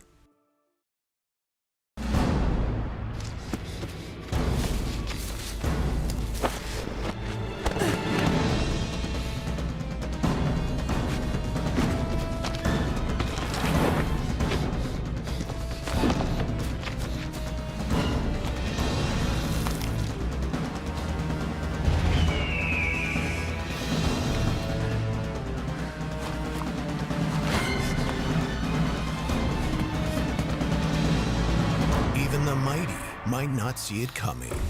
It's prediabetes, and it captures 1 in 3 adults. You may not even know you have it, but you can escape. Take the 1-minute prediabetes risk test to know where you stand. With early diagnosis, you can change the outcome and prevent or delay type 2 diabetes. Be your own hero on smartphones everywhere at doihaveprediabetes.org. I wanted to talk with you and your mom today, Lily, because of some of the changes your friends and teachers have seen in you lately. And along with the incident the other day, you were with Derek when he was caught selling marijuana. Yeah, he was selling it. Honey, we know. But we care about you and want to know what's going on. That's right. We'd like to understand it better and see how we might help. And if weed is a part of it, we want to make sure you know about the negative consequences for someone your age. So, can we talk? Talk. They hear you.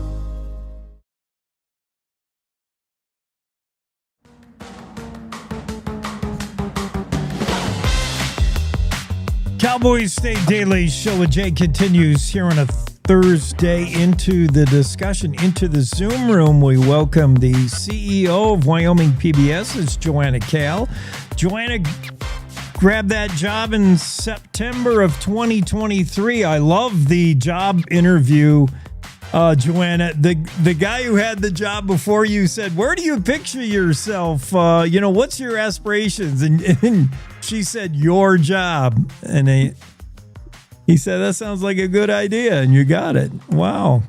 Lander Valley graduate, go Tigers. UW. This is a local gal running Wyoming PBS. So, first thing, for those folks who have not read the guest column from Joanna Cal on the Cowboy State Daily, you got to read it. It's game changer, mind blowing.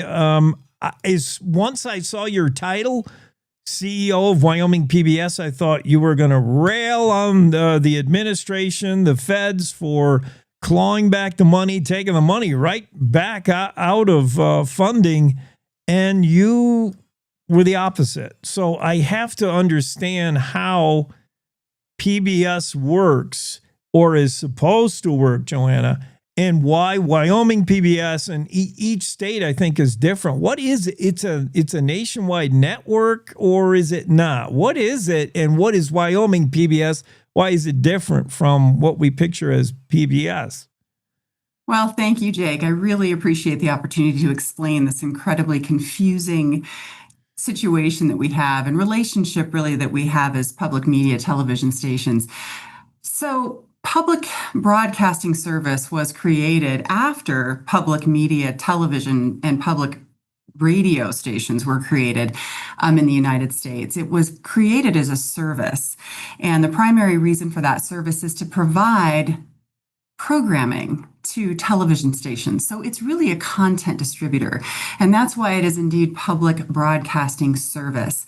We are members of public broadcasting service. They are not licensed. We aren't licensed under PBS, excuse me. So my license is held by Central Wyoming College.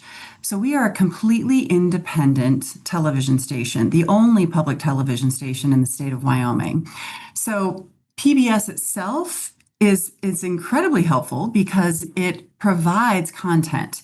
And a lot of the content with PBS is incredible. It's very educational, it's very inspiring, it moves hearts and minds, it's entertaining. Nature, Nova, Masterpiece. I mean, there's really good content. And that's kind of the tough part. I think people have a misunderstanding that this question and concern that some people have about the perceived bias has to do with everything. And that's just not true, Jake. That there's great content out there. PBS does not produce any of the content that it distributes to television stations, public media television stations across the country. Those programs are produced by independent producers and stations like Wyoming PBS. So it's confusing because people see PBS as the same thing as CBS, ABC, NBC. It's not. It is truly a service that was set up for public television stations. We are all our own independent networks. I hope that makes sense. Yeah, it does. And you, in your guest column, you, like others formerly with PBS, agree that this perception that PBS has lost its way, that has, I like the way you put it, ideological bias. It's not necessarily that stories aren't being told down the middle and neutrally. It's choosing which stories. And sometimes, it seems PBS did get off track in framing which news stories they chose to tell. And as a viewer, you had this idea that, like, they're losing me here. This isn't for me anymore. You saw that happening. You agree with our senators, our congresswoman, that was happening. Yeah. And it's tough. I've had a lot of people reach out to me, as I'm sure you can imagine, frustrated with this on both sides of this confusing issue that we have and frustrating issue. And I would say that it's not necessarily what they are covering within, let's just say, PBS NewsHour or Washington Week. It's what they're not covering. There are opinions, about 500,000 of which are very important to me because they're Wyoming opinions. And I care about Wyoming audience members. That's my focus.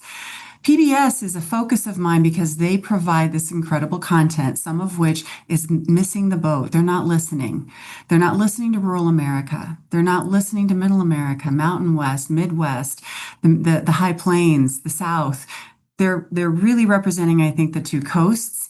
But when it not just from politics, Jake, I mean, we're talking about the rural culture, who we are as people in middle America. That's what we need a little bit better representation of. And so when it comes to the news part of it, I think they really could do a better job of highlighting maybe some positives that are going on right now in politics, because there are some.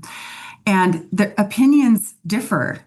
But the fact is, all opinions in this country are taxpaying opinions. So we need to listen to everybody. When we are off and we have a massive amount of population of viewership that says, you're not representing me, we have a duty to be humble, step back, be introspective, and listen. That's really what I'm trying to say. Whether I think it's there or not, Jake, that doesn't matter. My personal thoughts on whether it's there or not. It's the voices from everyone telling me that it's not, that's a concern. We just lost $500 million. They are closing the doors of Corporation for Public Broadcasting as of October 31st. For public media, that is monumental. That is monumental. Yeah. States all over the country are losing funding. Stations are losing funding from their states their state legislatures. I can't think of a more important time for us to be introspective and sit back and ask ourselves, what have we been doing wrong? To me, it just is a natural reaction to the loss of these funds. Yeah, PBS and its relationship with local outlets, its member stations, has gotten a little off what was the core mission, I think. And Joanna would agree. We're talking to CEO, Wyoming PBS, Joanna Kale. Explain why Wyoming PBS is different from Connecticut PBS, is different from any other state. I mean, I'm looking at some of the programming here, getting reacquainted with the stuff, and it is total Wyoming. I mean, history stuff, the Bozeman Trail, Farm to Fork, Wyoming. It is all Wyoming. Yeah, we do our best to do as much local production as possible, Jake. The difference between Wyoming PBS and maybe another state, Virginia, let's say, is our audience. It's, we are a completely different culture. We're a completely different state. And Wyoming PBS's mission is to deliver PBS stories to that audience. And quite frankly, Virginia's is the same mission. Their job is to also listen to their viewers in a different culture, in a different area of America, and deliver the same. Now, can our broadcast be 100% Wyoming content? No. Do I wish it could be? Absolutely. I would love to have that. But I also love a lot of PBS programming. I love nature. I love Nova. I was a huge Victoria fan with Masterpiece Theater. And so the difference really is we're an independent network, and our shop here with an incredibly talented group of staff members here at Wyoming PBS who make award-winning productions. We just won 3 Emmys. We were nominated for 7. 2 of our production partners with their independent films. Sophie Barksdale did a beautiful film with Jordan Dresser on who she is. That won an Emmy. We're going to be broadcasting that in November in honor of Native American Heritage Month. So those are Wyoming stories. And I encourage everyone, thank you, Jake, for pointing out, go to our YouTube page and look at the programs that we're doing, because it's about Wyoming. That's what I care about. I'm a tiger from Lander. Yeah. This is my state. And quite frankly, it's the best state in the union. But it's challenging because we would love to just fill our airwaves with all Wyoming content. And we're slowly getting there. We've got a lot of really exciting new programs coming out, Jake, and I'm excited to be able to announce them probably in the next year or so. We'll be sharing those. So, yeah. That's good news. 2 more things while we have you, Joanna. You're a recent addition, board of directors at NETA, this national. What have you learned from that perspective, getting together with other folks who do programming? What have you learned? Oh my goodness. National Educational Telecommunications Association, I think. It's amazing to be able to talk to other leaders of public television stations. And it's interesting, one of the leaders the other day, a very good friend of mine, he's a GM from another state, he said, it's interesting because we are also focused on our audience members, but when we all get together, sometimes it's like Thanksgiving dinner and we're all just a bunch of turkeys, we're trying to figure out what's best for everybody. But what I have learned is to honor that we all have our own unique perspectives. We all have our own unique challenges. But at the end of the day, the mission of producing local content is what's most important. And why I'm so honored and thankful to be on the NETA board is the opportunity to talk to these leaders and share our stories. Jake, they're doing award-winning programs, from North Dakota, South Dakota, Nebraska, Iowa, Colorado, Idaho. We can be broadcasting those programs on Wyoming PBS. So we're trying to do a better job of communicating with each other and saying, hey, let's share stories that are relevant to our culture and our people in Mountain West, and Middle America. So it's an honor to be there, and it's an honor to talk to other independent television station GMs and CEO and brainstorm not only this challenge that we're facing with perceived bias and how that's affecting our funding, but also how do we as public media bring America together? I feel like that's our job, is to get rid of the divisiveness and this vitriol of discontent and, just quite frankly, hatred. and let's bring people together. And I think that should be public media's mission. Yeah, and that's kind of where it's morphing from the original days as KCWC-TV. When statewide PBS was trying to provide public television and distance learning for people that were all over the state. That's no longer an issue so much, distance learning, with new tech. Now it's about creating this like a community, a culture of programming, but the challenges are going to be financial. What is this going to mean, this defunding? What's it going to mean for Wyoming public television? Is it going to be, it's going to hurt? How are you going to fill the gap here? It is. We have some ideas that we're working on, Jake. It just happened. I think there is some, some folks are hoping that maybe there's a way to bring that funding back through federal funds in some way, through some sort of negotiation in Congress. So we're looking internally. It just happened, so it's really hard for us to know exactly how we're going to handle it. But I know this. I know that Wyoming understands that the content that you were just talking about, a state of mind, and our Wyoming and Wyoming Chronicle and all of our documentaries, award-winning, that's important to Wyomingites. And we had an incredible WyoGives turnout, and so I'm very optimistic, and I feel like this is the time for us to rise above and really reach out to Wyomingites and ask them, what do you want? What is your goal for Wyoming PBS, and how can we deliver more effectively? We're just going to have to tighten our belts. But if that's one thing that Wyomingites know how to do, it's that. So I feel confident that we can work through this, and we'll be stronger in the end for it. So. Well, I appreciate your guest column of the Cowboy State Daily. Folks should go read that, learn more about Joanna Kale, CEO, and learn more about Wyoming PBS and some of the benefits they bring to the state. Thanks, Joanna, for popping on today. Appreciate it. Thank you so much, Jake. Bye-bye. Have a great weekend. Cowboy State Daily. Well, we got to wrap things up. That'll do it for us here on a Thursday. See you tomorrow, same time. Good morning. This is the Cowboy State Daily Morning Show with Jake. The new way Wyoming wakes up.